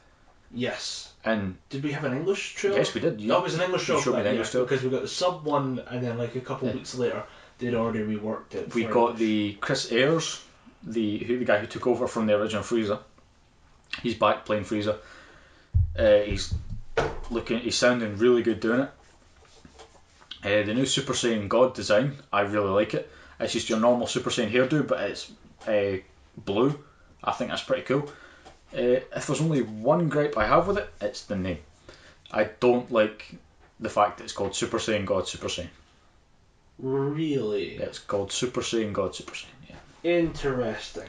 Well, I don't know if it'll be a translation error, or maybe they just won't say it very often. We just kind of have to hope for that, I guess. Personally, I would have preferred if they called it True Saiyan God or something. Yeah. Something along those lines. Something like what we saw in Battle of the Gods was a raw form, and then with some training, some skill. Yeah, the way they've described it in I think it's Kaizenshu, is that Super Saiyan God was him being given the power of Super Saiyan God. Super Saiyan God Super Saiyan is him attaining the power through training with Whis. Because there's a little clip that I seen online of Whis and Goku and Vegeta wearing the different kind of clothes. Yeah, you highlighted this when we first started hearing about a new movie. You were like, wait, Vegeta's different. Wait, what's this symbol? Wait, what's this? I originally thought it was going to be an alternate timeline. Like the worst wish in the universe was going to be that they wanted Goku to be on their side, but no, I was completely wrong. The actual story of it is Earth is pretty much peaceful. Gohan looks dumb. in his green tracksuit and his weird haircut. I did see that and thought someone was taking the piss Yeah. out of Yamcha again. The world is peaceful. So Goku is in him. Goku and Vegeta are training with Whis, and then in this scene that I'm talking about, it's just them wailing on Whis and him just blocking it with his pinky, just doing. They cannot even lay a finger on him, and when they do, he's just blocking like this. They cannot even lay a finger on him. It kind of comes to a head where Vegeta says to Goku, "You stop! I'll get this. You're weak." And he goes up and tries to beat Whis. Whis knocks him back, and then he says, "Stop! God, you two are still not slow enough. I even had enough time to autograph your armor." And Vegeta looks down, and he's got the Whis symbol on his chest. Same with Goku, and he's like, "Damn!" Whis is beating him into shape. I'm looking forward to this just because it is that goofy. It is that very easy to kind of enjoy series of anime. And Whis is probably the most unexpected teacher ever, because you expect typical. You think the teacher's going to be, especially for martial arts, you think he's going to be this big buff guy that's just going to be, you will do it as you 1,000 push-ups, then we'll get on to the bench press. Whis is so kind of. Is that such a trend-breaking thing? I see the trend as being, it's a secret hidden master behind a foppish exterior. It's That's something that I haven't seen a lot of. Most of the kind of masters tend to be the hard pressed kind of, you will do exactly what I say and everything, like Pai Mei from Kill Bill. That's my kind of my vision of a karate master or a martial arts master. Here comes the 10-minute montage of me yelling discipline at you. As I run down the road, I'm sorry. I didn't mean to go on for so long about Batman. Yeah, it's I'm looking forward to it. Yeah. We'll sit out, wait, and see what happens. And it's not going to be bad. There's no way it's going to be bad. It's a Dragon. There's only one Dragon Ball Z film that I watched and didn't like, and that was Bio Broly, because that was pretty terrible. And I don't think the movies. That's the weird thing when this whole Battle of the Gods saga started, was that all this is now one kind of canon moving forward. However, some stuff might not have happened in the past. Some stuff's got to get the red ink of a mark, but we don't know which one. I don't think anyone said about it. It's not some. I don't think it's that anything happened in the past. Well, I think the big point to it is they got rid of GT. GT is now completely erased. Yeah, that thing just disappeared in a hole in the ground. I think what they might erase is Pan. Yeah, which is a shame. Pan was a good character. She was one of the very few things about GT that I liked. I think there was, even in her little bit at the end of Z. Yeah. I think it's 288 episodes and she appears in 287. Aye, she appears in one of the last 2 episodes of the World Martial Arts. I mean, it should have ended with the party that Goku's late to, and that would have been a great end. That last shot, that is a perfect image for how Z should. But no, they wanted to include Ub. Yeah, but because Ub never happened now. Because Majin Buu's alive. Majin Buu doesn't stop. No, sorry. Ub is the embodiment of evil. Kid Buu resurrected as a human. He's not evil though. Yeah, no, he's all the good. He's all the good from Kid Buu. But there's also Majin Buu is still around. Yeah, that's still hanging. That's still there because he teleports back with him. Very, very minutia. You gotta love it. That's part of the reason we started this was because there's so much minutia that you could just sit and go into and delve into and talk about in a podcast. I think the quite a few of the movies weren't canon though. That's what I'm saying, is some of the movies, the original stuff, is now somebody's going through with a red pen and going, maybe Turles didn't show up. Turles didn't happen. Broly's not alive. Yeah, Broly didn't happen because Broly apparently screws with a lot of understandings of how power works in that universe. Although apparently power levels are bullshit too. Yeah. I think if you look at everybody's power levels, Goku's has got to be in the billion. Same with Vegeta's. Whis has got to be several. It's got to be a billion. I've seen videos of the calculations, and people stop noting down zeros and start moving into scientific notation. Yeah, it's just ridiculous. About halfway through the Cell Saga. Then apparently when you get to Broly's power level, it's just a big 8 on its side. It's just that infinite symbol. Yeah, apparently. Because he can. The angrier he gets, the stronger he becomes. He's basically the anime Hulk. He's the Hulk. Yeah, he's the anime Hulk. Yeah. And unfortunately, where the Hulk is an interesting character, Broly's just kind of a dick. Yeah, Broly punched a woman. The Hulk even wouldn't punch a woman. Unless it was She-Hulk. Yeah, he has punched She-Hulk or something like that. I think the reason why they're trying to get rid of Broly is because Broly is meant to have an infinite power level. But Beerus is meant to be the strongest thing in the universe. I think what they should just do is settle the argument, have Beers or Wheeze come down and just murder Broly, like, without even trying. Whis could probably... Do you know that staff that he has? He'd probably just prod him with that. Yeah, just explode him. Because that's one thing I'd like to see. Because we've seen Whis very collected. We've seen him raise his voice once and he knocked out Beerus for several years with a chop to the back of the neck. Yeah. That's one thing that I want to see. Beerus just bail out on some... No, sorry, Whis just bail out on somebody. I think that's something that they might allude to and hint at, because it seems that there's more of those sets of characters. Because I think they've shown... There was an image that I think we might be talking about the same thing. It was Goku and Vegeta standing in front of... Whis was on the left hand side and Beerus and a slightly fatter looking Beerus. Champa, because it's the same name pun thing. He's obviously champagne. So Wheeze is wine, Beerus beer, and there's Champa, and there's his attendant / master / whatever. Yeah. I can't remember what her name is. I assume it's a she. Yeah. I never know. Anime's coming back, and I can't wait for it. Dragon Ball. It's good that it's coming back, because I haven't watched... I think the last anime I genuinely watched was... I think it might have been Death Note. That's how long ago that was. Sitting looking at my box set of Attack on Titan, which a lot of people hate, a lot of people love. I don't think it's worthy of either its hate or its love. It's just a good show, and I'm going to hand you the thing for it. I'm going to hand you the Blu-rays and let you watch it. I have it on I've watched a few episodes on Netflix. I will get back to it, but that's a weird thing. Anime on Netflix. Yeah, it shows you how well it's spread into the West. A good show that I will recommend on Netflix, anime-wise, is a show called Knights of Sidonia, which it's kind of mecha-y. This one has gotten the recommendation from work people as well. I don't know the exact story. I've only watched a couple episodes with my brother, but it seems pretty enjoyable. The animation style was pretty good. I like it. It's kind of... what's the best way to describe it? It's kind of 3D style animation. Yeah. Like not so... Not like Attack on Titan where it's kind of 2D, all hand drawn stuff. This is like full 3D models, look all kind of clay, rubbery type. Alright, that might be worth the look then. Especially since apparently I can get it on DVD from colleagues and people who have the series. But if it's on Netflix, I'll check it out as well. There are a few things on Netflix I'd recommend. Knights of Sidonia, Daredevil, could not recommend that enough. Just anything that Marvel's going to be putting out on Netflix in a while, because Daredevil's coming, aka Jessica Jones is coming, Luke Cage, Power Man, because they're trying to build another Avengers type thing called the Defenders. But the only problem that they're having with that is a character called Iron Fist, who is a mystical martial artist. He knows most forms of martial arts, and he can channel his chi into his fists because he has the heart of an ancient dragon that allows him to tap into something called the Iron Fist. Okay. Allows him to use a technique called the Iron Fist, and he can channel his chi into his fists or any other part of his body to give him advanced healing, memory manipulation. Is this the guy who can take any hit as long as he sees it coming? Yeah. Right, so if you come up to him with a baseball bat, the baseball bat's going to break on his shoulder. Or he can even manipulate his chi in the baseball bat to just make it disperse. Awesome. But the reason why they're having so much trouble with it is because he is trained in a place called Kunlun, which exists in an alternate dimension that exists as kind of a pocket universe to Earth.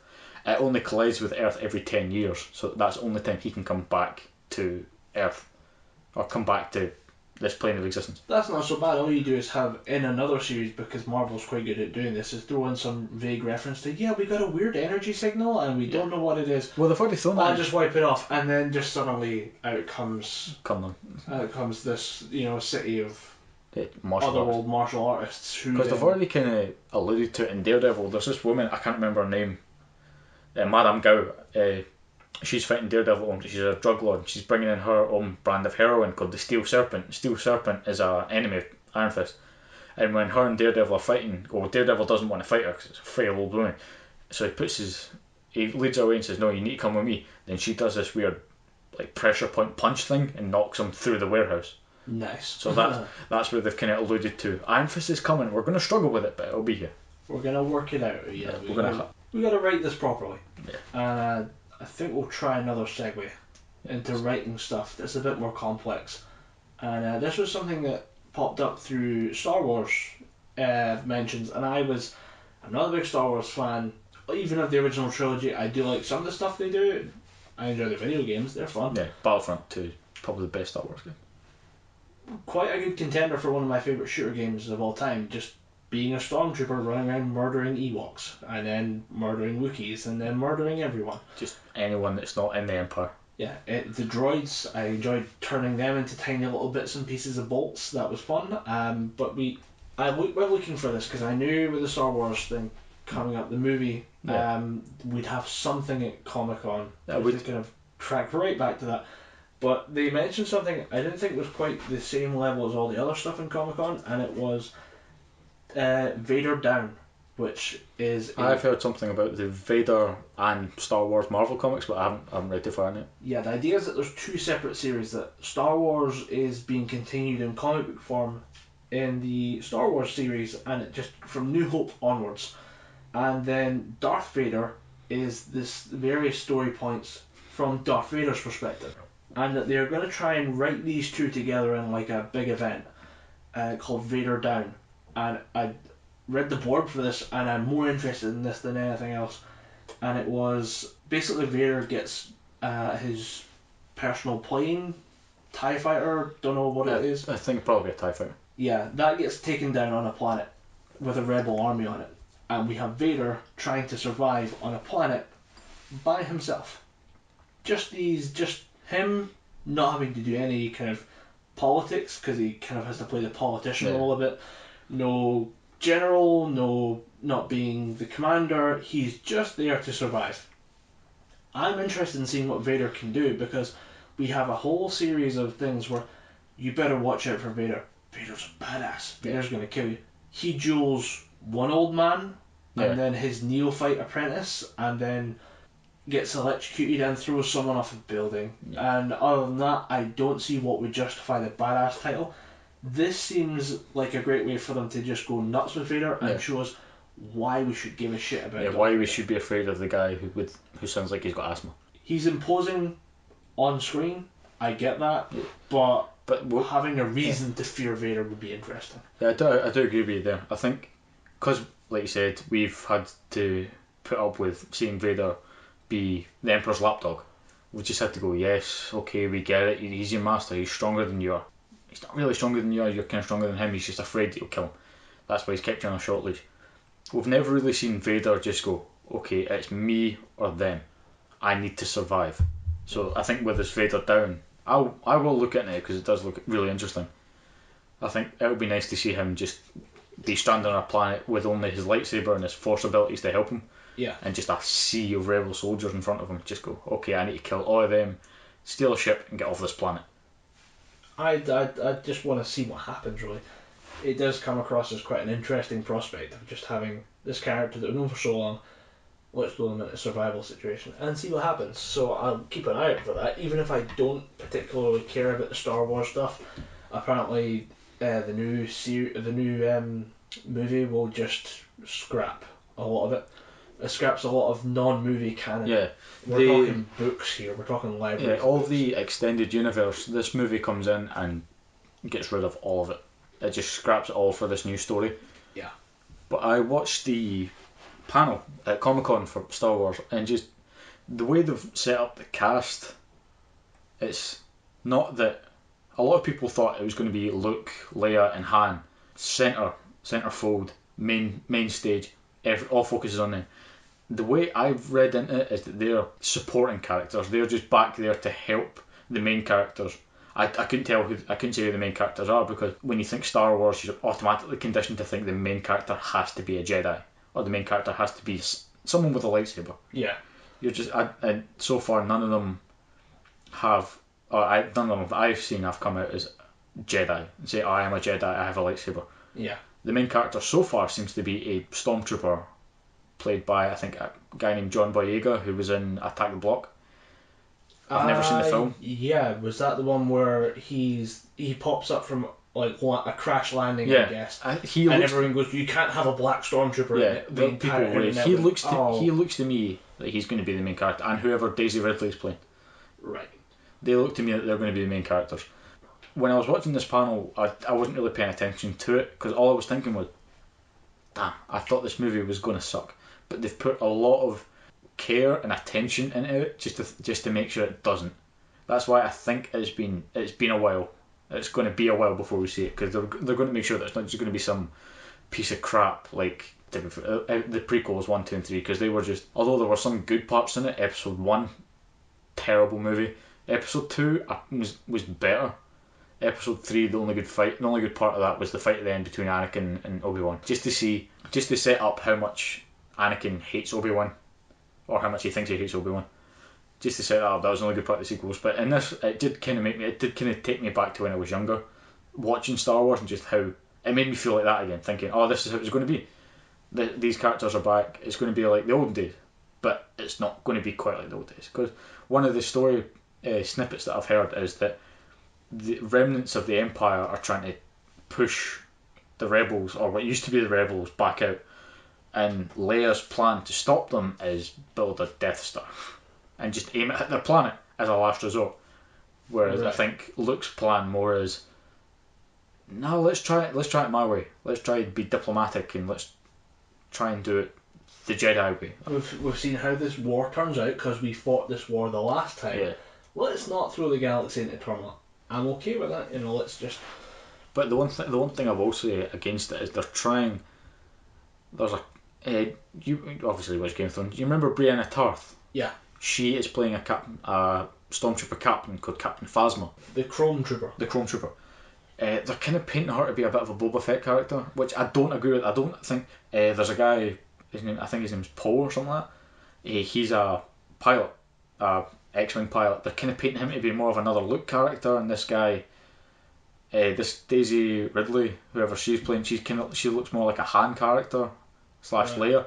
They're kind of shoehorn these people in. It's like, oh, you're the new Luke, you're the new Leia, you're the new Han. I think it's because to get the initial reaction, they might need to do that. They might need to kind of ease us into the characters. I'd like to think they'll flesh them out a bit. Yeah, I'm hoping they do that because it seems that they're putting a lot of work to get it fan standard.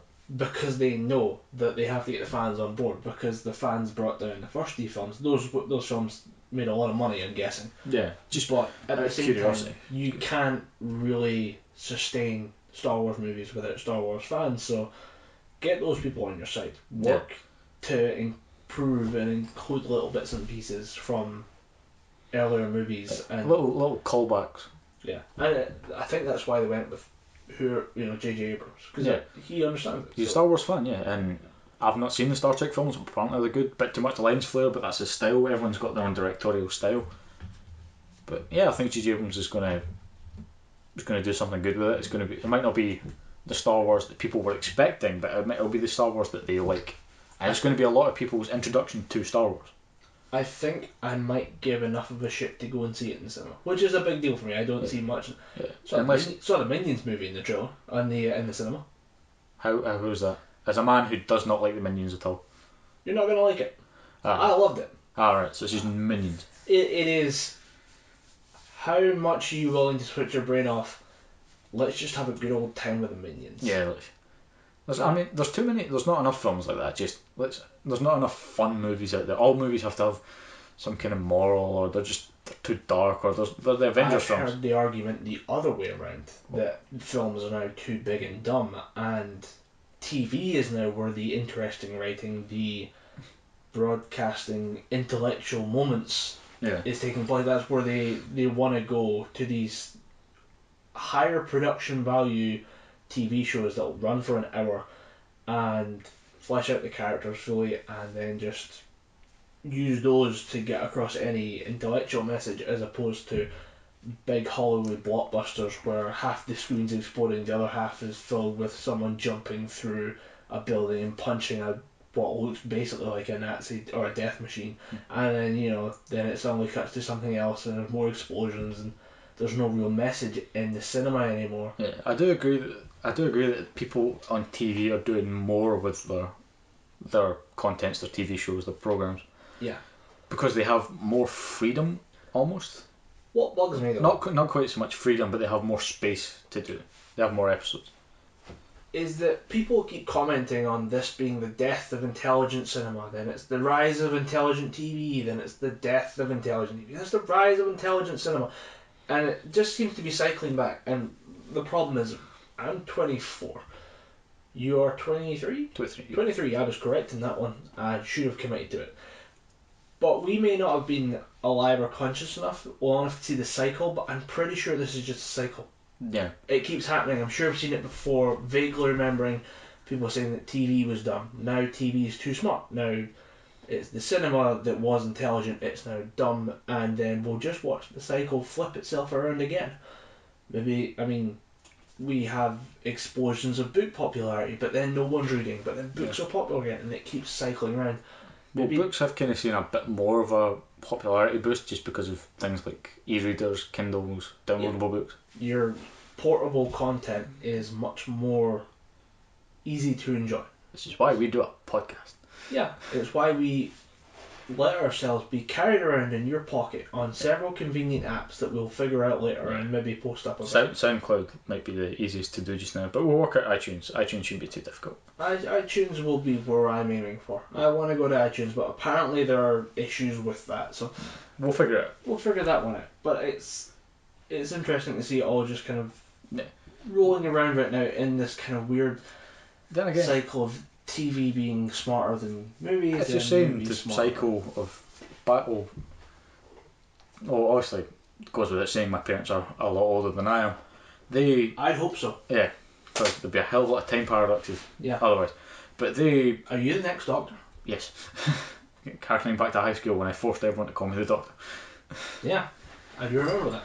High school memories. Anyway, my parents, they watched a lot of old 80s, 90s TV shows. Not a lot of intelligent TV back then, because, I mean, you go back to the 60s, Batman 66, Green Hornet, the old Superman, it was all just funny TV shows.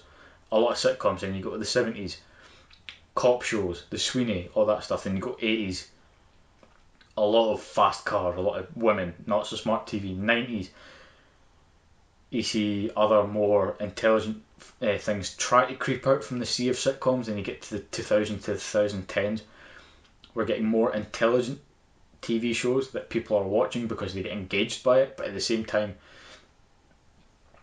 they're still tuning into the dumber sitcom-y type stuff just to see their daily fix of comedy. So to say that it doesn't, I wouldn't really agree that it goes in a cycle where we get intelligent TV, dumb TV. I think they happen concurrently but parallel.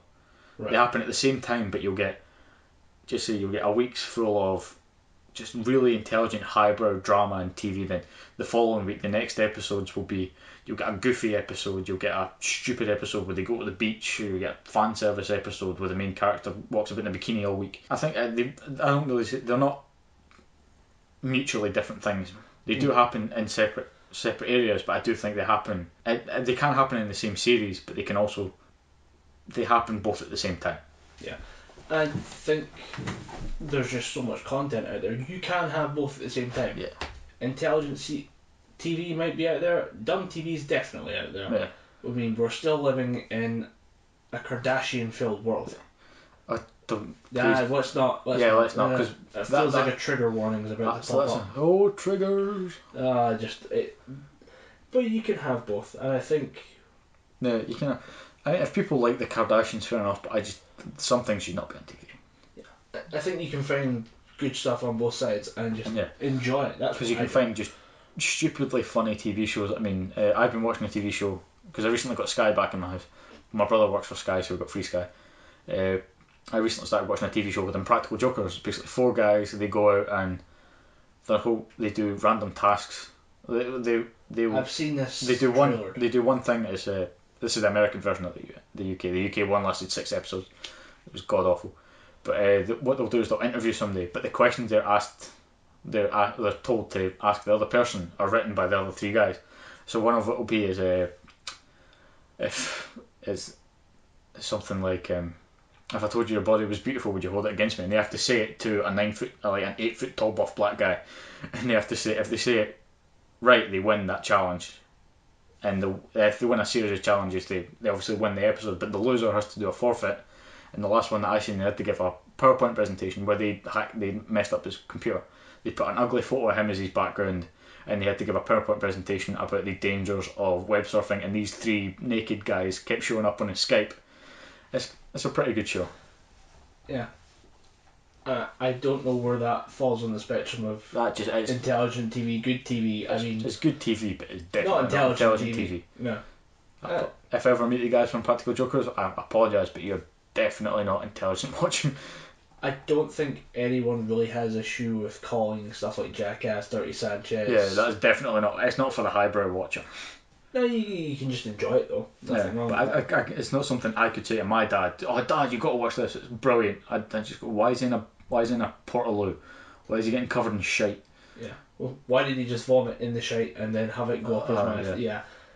Really funny scene. I still enjoy Jackass. I still enjoy it. Jackass 3 is probably one of my favourite movies. You gotta leave it a while. You can't go back and rewatch the entire series again. You just gotta leave it for a couple of years. Because it is raw. It's not just raw, it's just that it's the same. It's quite repetitive. No, the first series is just raw. It's very hard to watch if you're not. Because remember back in the day, I was always thinking, oh, did you watch South Park back when you were in first year? Yeah. I'm not allowed to watch South Park, but yeah, I watched it, and I watched Jackass after it. If we're going to talk about where content lives, I want to talk about content on the internet, because I've been enjoying the recent fallout of a game that we used to play. We used to play Warhammer. Yes. In various forms. There's a lot of different. It's a game by an English company called Games Workshop, who are huge on tabletop wargaming. Yeah. At a certain point, they led the way. I think they still are. They kicked it off for a lot of people. They have a lot of market share, and they released a new series called Age of Sigmar, and the Age of Sigmar is basically a new set of rules to play an old classic game. And it's not going over well with the community. It's been truncated down from the book I just handed you to take a look at. 582 pages. Yeah, this thing could hold doors open. I'm worried that if I drop it, it's going through the floor. It's not all rules. There's a lot of that's hobby. There's a massive pool of the history of the world that it gets played in. But the rules were pretty big. A lot of beefy reading in that. Yeah. And I still enjoy playing it. I don't think you're involved in it anymore. I do still have some unbuilt models that I go back and just build. I would still play Warhammer, but it's expensive. It's very expensive. Yeah, it's a hobby that makes podcasting look cheap. Yeah. And the rule system has been changed now from what I think might be about 60 to 80 pages worth of rules, including special rules, has been ground down to 4 pages. Which is a damn big editing job. Someone has hacked that to pieces. Yeah. I took a look at it this morning because it's only 4 pages, and from what I can trace out of all this, they've simplified unit movement, which is huge because Warhammer Fantasy is a very kind of, if you know what pike and shot games are, it's all movement based. You know, if you move the wrong way by a couple inches, you could totally expose a flank, or it's a very tactical, movement-based game. You can win it in the movement phase if you wanted to. There's a level of meticulous detail you can put into planning games like this. They have really simplified it down on the movement side of things, which is half the rules have just disappeared from that. You then have, when we were playing, you may remember several pages of tables and grids. All gone.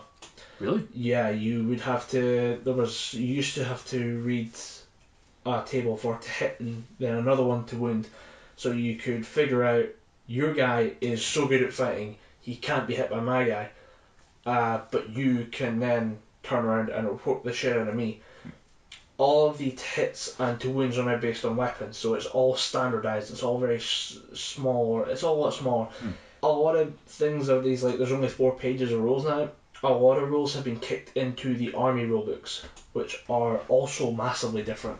Really? Are they still the codex type books? They're all online as well. All online? All online and all free, because I think the way it's being penned right now, and it's hard to see through the sheer volume of shit for this game. There's a lot of hate, a lot of feces being thrown at walls by monkeys in cages. Some of it's justified. I, having read the rules, would understand why anyone would leave the game and why anyone would be upset about it. The one thing I'll say is that it's not that 8th edition doesn't exist anymore. It's just it's finished now. So you can still play 8th edition. No one's going to kick you out for playing No. it. But there's stuff that's just... It's like the old D&D 3rd edition. I know a lot of people that, even with 5th and maybe 6th edition now? 4th edition, we didn't bother. I think it's on 5th edition. Aye, 5th edition. I know a lot of people that still play 3rd edition just because they think that's the best set of rules. We still play 3.5. Yeah, 3.5. I mean, Pathfinder, they still use an augmented version of 3.5. Yeah. Some people just... It's a thing that, because it's so popular to keep going with the current trend of whatever the game is, or what version you're currently on, it seems like people forget you can just stick with what's already out. Yeah. And you'll get the new models, and you can play the new models and use them with the old rules. There's nothing wrong with that. I know a lot of people who hated several editions of games so much they go back and play deliberately older versions. People who grew up with like the 2nd edition of Warhammer 40,000, the science fiction game, gave up at 4 and said, I'm not going on with 4 or 5, I'm going back to play 2. That's fine. That's a perfectly rational response to whatever you see is happening. When we were in high school, didn't they release a new set of rules for 40k? I think we were at 4. Yeah. I think we were at 4. I remember 4 being pretty good. I think there was a few rules that... 4 was good. 5 was good as well. I enjoyed 5, and then we're on 6 now, I think. I'm going to sound like a real tit when it turns out we're on a different edition. Yeah. Well, all the rambling we've we've done. Tits either way. Regardless, we've done a lot of rambling. Yeah, but I mean, for little examples, the army general has changed. Previously, army generals would it'd be the main model, it'd be your head guy. At certain points, they're referred to it as being, it's you on the battlefield, which is kind of dumb but fun. Previously, that'd be like a bubble of inspiration. You know, everyone around you would be willing to stand and fight harder because you were there. That's now changed so that rather than me buffing everyone within a certain range and everyone being willing to stand for a bit longer, I point to you, one person, and say, you're sticking put, and you do it. It's a little auto pass. But the main example of what's really, really annoying people is stupid rules. And there's examples of this. I picked out the example of Konrad von Karstein, who's one of my favourite characters in the von Karstein vampire counts family. So obviously he's a vampire, and the von Karsteins have all taken shots at trying to bring down the Empire, the realm of man. And his way of doing it was to kill everyone. I like him. He's a cool guy. That's kind of the Warhammer across both different versions, Jason. That guy's my way. I'm going to get rid of him. Ultimately, a lot of the world does come down to killing because you can put that on the tabletop and make it fun. But different people had different versions of doing it. Like, some people wanted to raise the undead within the cities that they were trying to take down. So some people looked at necromancy. This guy was a genuine butcher. His entire plan was, I'm going to march forward. Everyone who gets in my way gets slaughtered. Some people took it the smart way and would do diversionary attacks and then would have like different campaign strategies. This guy was just bulldoze and was also clinically insane. He had no understanding of magic, which is a big thing in the Warhammer world, especially with the vampire counts who are all undead. They need magic to sustain themselves. This guy was just there to kill people. And his way of looking at the problem with that was to surround himself with necromancers, which didn't help his insanity because he was surrounded by magic users, paranoid, and hearing voices in his head. Now, this all factors into the game because there's a certain phase called the hero phase where you are basically running around using special abilities, and it's like a little pre-game, like a little strategy type thing where you can buff your army, you can do different bits and pieces, you set up all your magic spells. If you talk to your Konrad von Karstein model, you get a reroll of 1s to hit, which is kind of strange. You're actually asking the player to modify their behaviour at the tabletop across from an opponent to get a bonus in the game. This has come across in different versions. The High Elves, if you act like a stuck-up prick, you get a bonus to your in-game rolls. However, and that's strange. I don't like that. I can see why people were upset about that. It does seem a bit of a strange rule. What I really don't like, and this is where I expect flip tables and a bit of confusion. The exact rule reads: if he talks back, reroll all failed hits. If your plastic or resin model talks back to you, you can reroll all failed hits. That's a big thing in the game. It's a big mechanical change. But did they, like, what were they aiming for with that one? Were they expecting some kind of Toy Story-esque animation? It's just one of the things. The community reaction is that this game is now so stupid. What are we supposed to do as fans? It doesn't make sense. And I would understand if I had an army in that game anymore, I'd probably shelf it for a while. If GW are only going to support this new set of rules, maybe leave it for a while. Maybe they've got something wrong and they want to flush it out of the system. Let it happen. Yeah. I wouldn't burn my army, and this is why I'm saying other content line, because we now have videos of a man burning his £900 army. Not £900 in weight. £900 British pounds. Great Britannia pounds.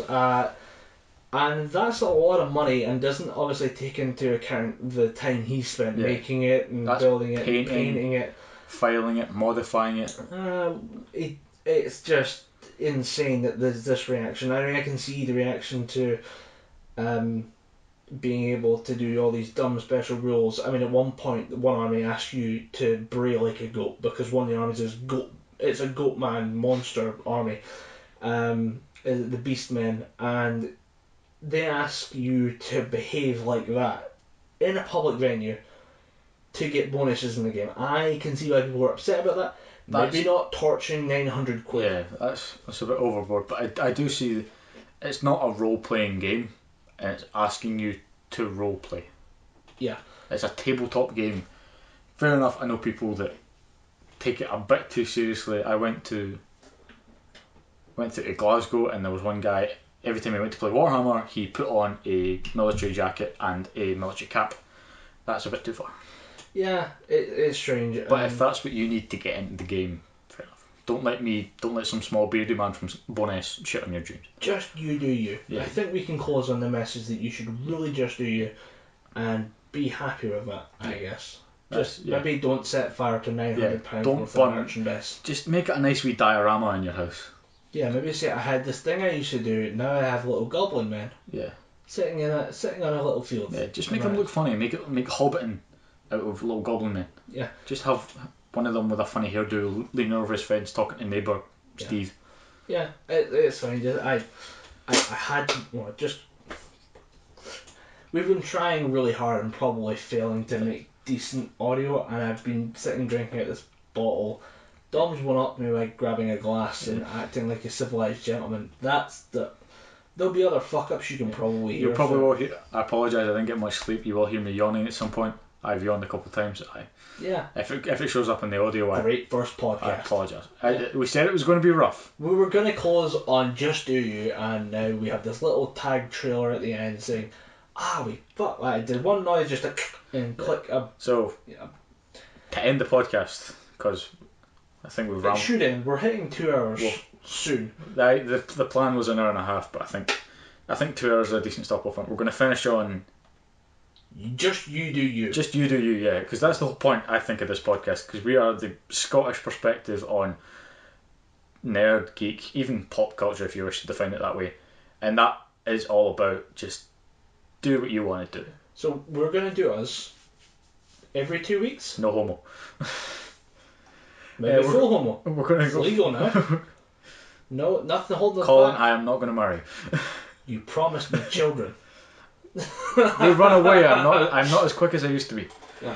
Right, so we're gonna aim to do a fortnightly podcast. That way we get every 2 weeks, maybe every week. Depends on various things we want to look into. I have no problem with meeting up once a week and talking shit into a mic for a while. Yeah. It's just wherever works out. 1 week, 2 weeks. We might fight. We'll go with the 1 week format for now. Every week. Well, we'll go with 1 week. We'll do a weekly podcast for now. Maybe try and cut it down. I mean, we're starting at 2 hours, but we did say we were going to start big with trying to cover Comic-Con for the first time. We didn't cover everything, but I don't think we covered anything at all. We covered the two big companies. I reckon there's someone here going, I can't believe you didn't talk about X. Yeah. But we'll try and cut it down into if we're doing it a weekly podcast format, we'll cut it down to maybe an hour and a half at the most. and we'll see what happens. For the bigger kind of when we go and see Dragon Ball Z Resurrection F, that's going to be a 2-hour show. Yeah. Comic-Con, if we're there, that's going to be at least big events will warrant big episodes. And we might even do some. This is in the pipeline. Again, this is all. If the podcast takes off, I will probably start a YouTube channel where I do solo stuff. We might even record a couple live things from there. Yeah. But this is all in the pipeline. We need the support first. We thought we would put out a podcast before starting a media empire. Really, we thought that might be the right way to go. But yeah, we will. If you want to contact us about any feedback, about any issues, or any ideas you have, or anything you want to see us cover, any critiques, you fucking went on for too long about Batman. No one gives a fuck about what you think. Even if you just want to say, I think if someone doesn't give a fuck about what we think, the entire podcast might be kind of bullshit. Yeah. But whatever. We have contact information, and it's gibberpish@outlook.com. Gibberpish spelled like the podcast. If you found the podcast, you can probably spell the email address. And if use the email address, send us in feedback, let us know what you think. Even if there's something you want us to talk about in the show, even if you just want us to say hi, how you doing? If it's your birthday, we can't sing the happy birthday song because that's heavily copyrighted, but we'll trying to avoid copyright infringement is a big part of this podcast. Yeah, we'll try and do some. Probably not going to happen. Our own variation of a happy birthday song. I look forward to being sued at some point. Yes, we do. I am a lawyer. So. Lawyer in training. Lawyer in training. But yeah, I'm doing a 2-year law course at college. We will see where we can post up on social media. Expect a Twitter account, Facebook group. Yeah, we'll probably is the best thing to do. The Twitter account will be up soon. The Facebook group might be a bit longer. Yeah, sorting that out might be. We need to see if it's worthwhile. Really, I guess there's no point. I'd probably like to set up a Facebook group to have a chat with various people. So yeah, we will hit social media. We will get that sorted. Hopefully next time we put up an episode, we'll have more information for you. We'll have a link. We'll have a address for you to follow. Go in the Facebook group. We'll have the Twitter sorted, hopefully, and we'll have more news for you, hopefully. Yeah, and wherever you find us, feel free to leave comments and criticism or anything you want to leave, any information. But if you want to reach out to us, it's gibberpish@outlook.com. Yeah, feel free to reach us there. Let's try and hit the button before we hit 2 hours. So thank you very much. Thanks very much. I'm Dom Anderson. I'm Colin Graham, and we've been talking Gibberpish.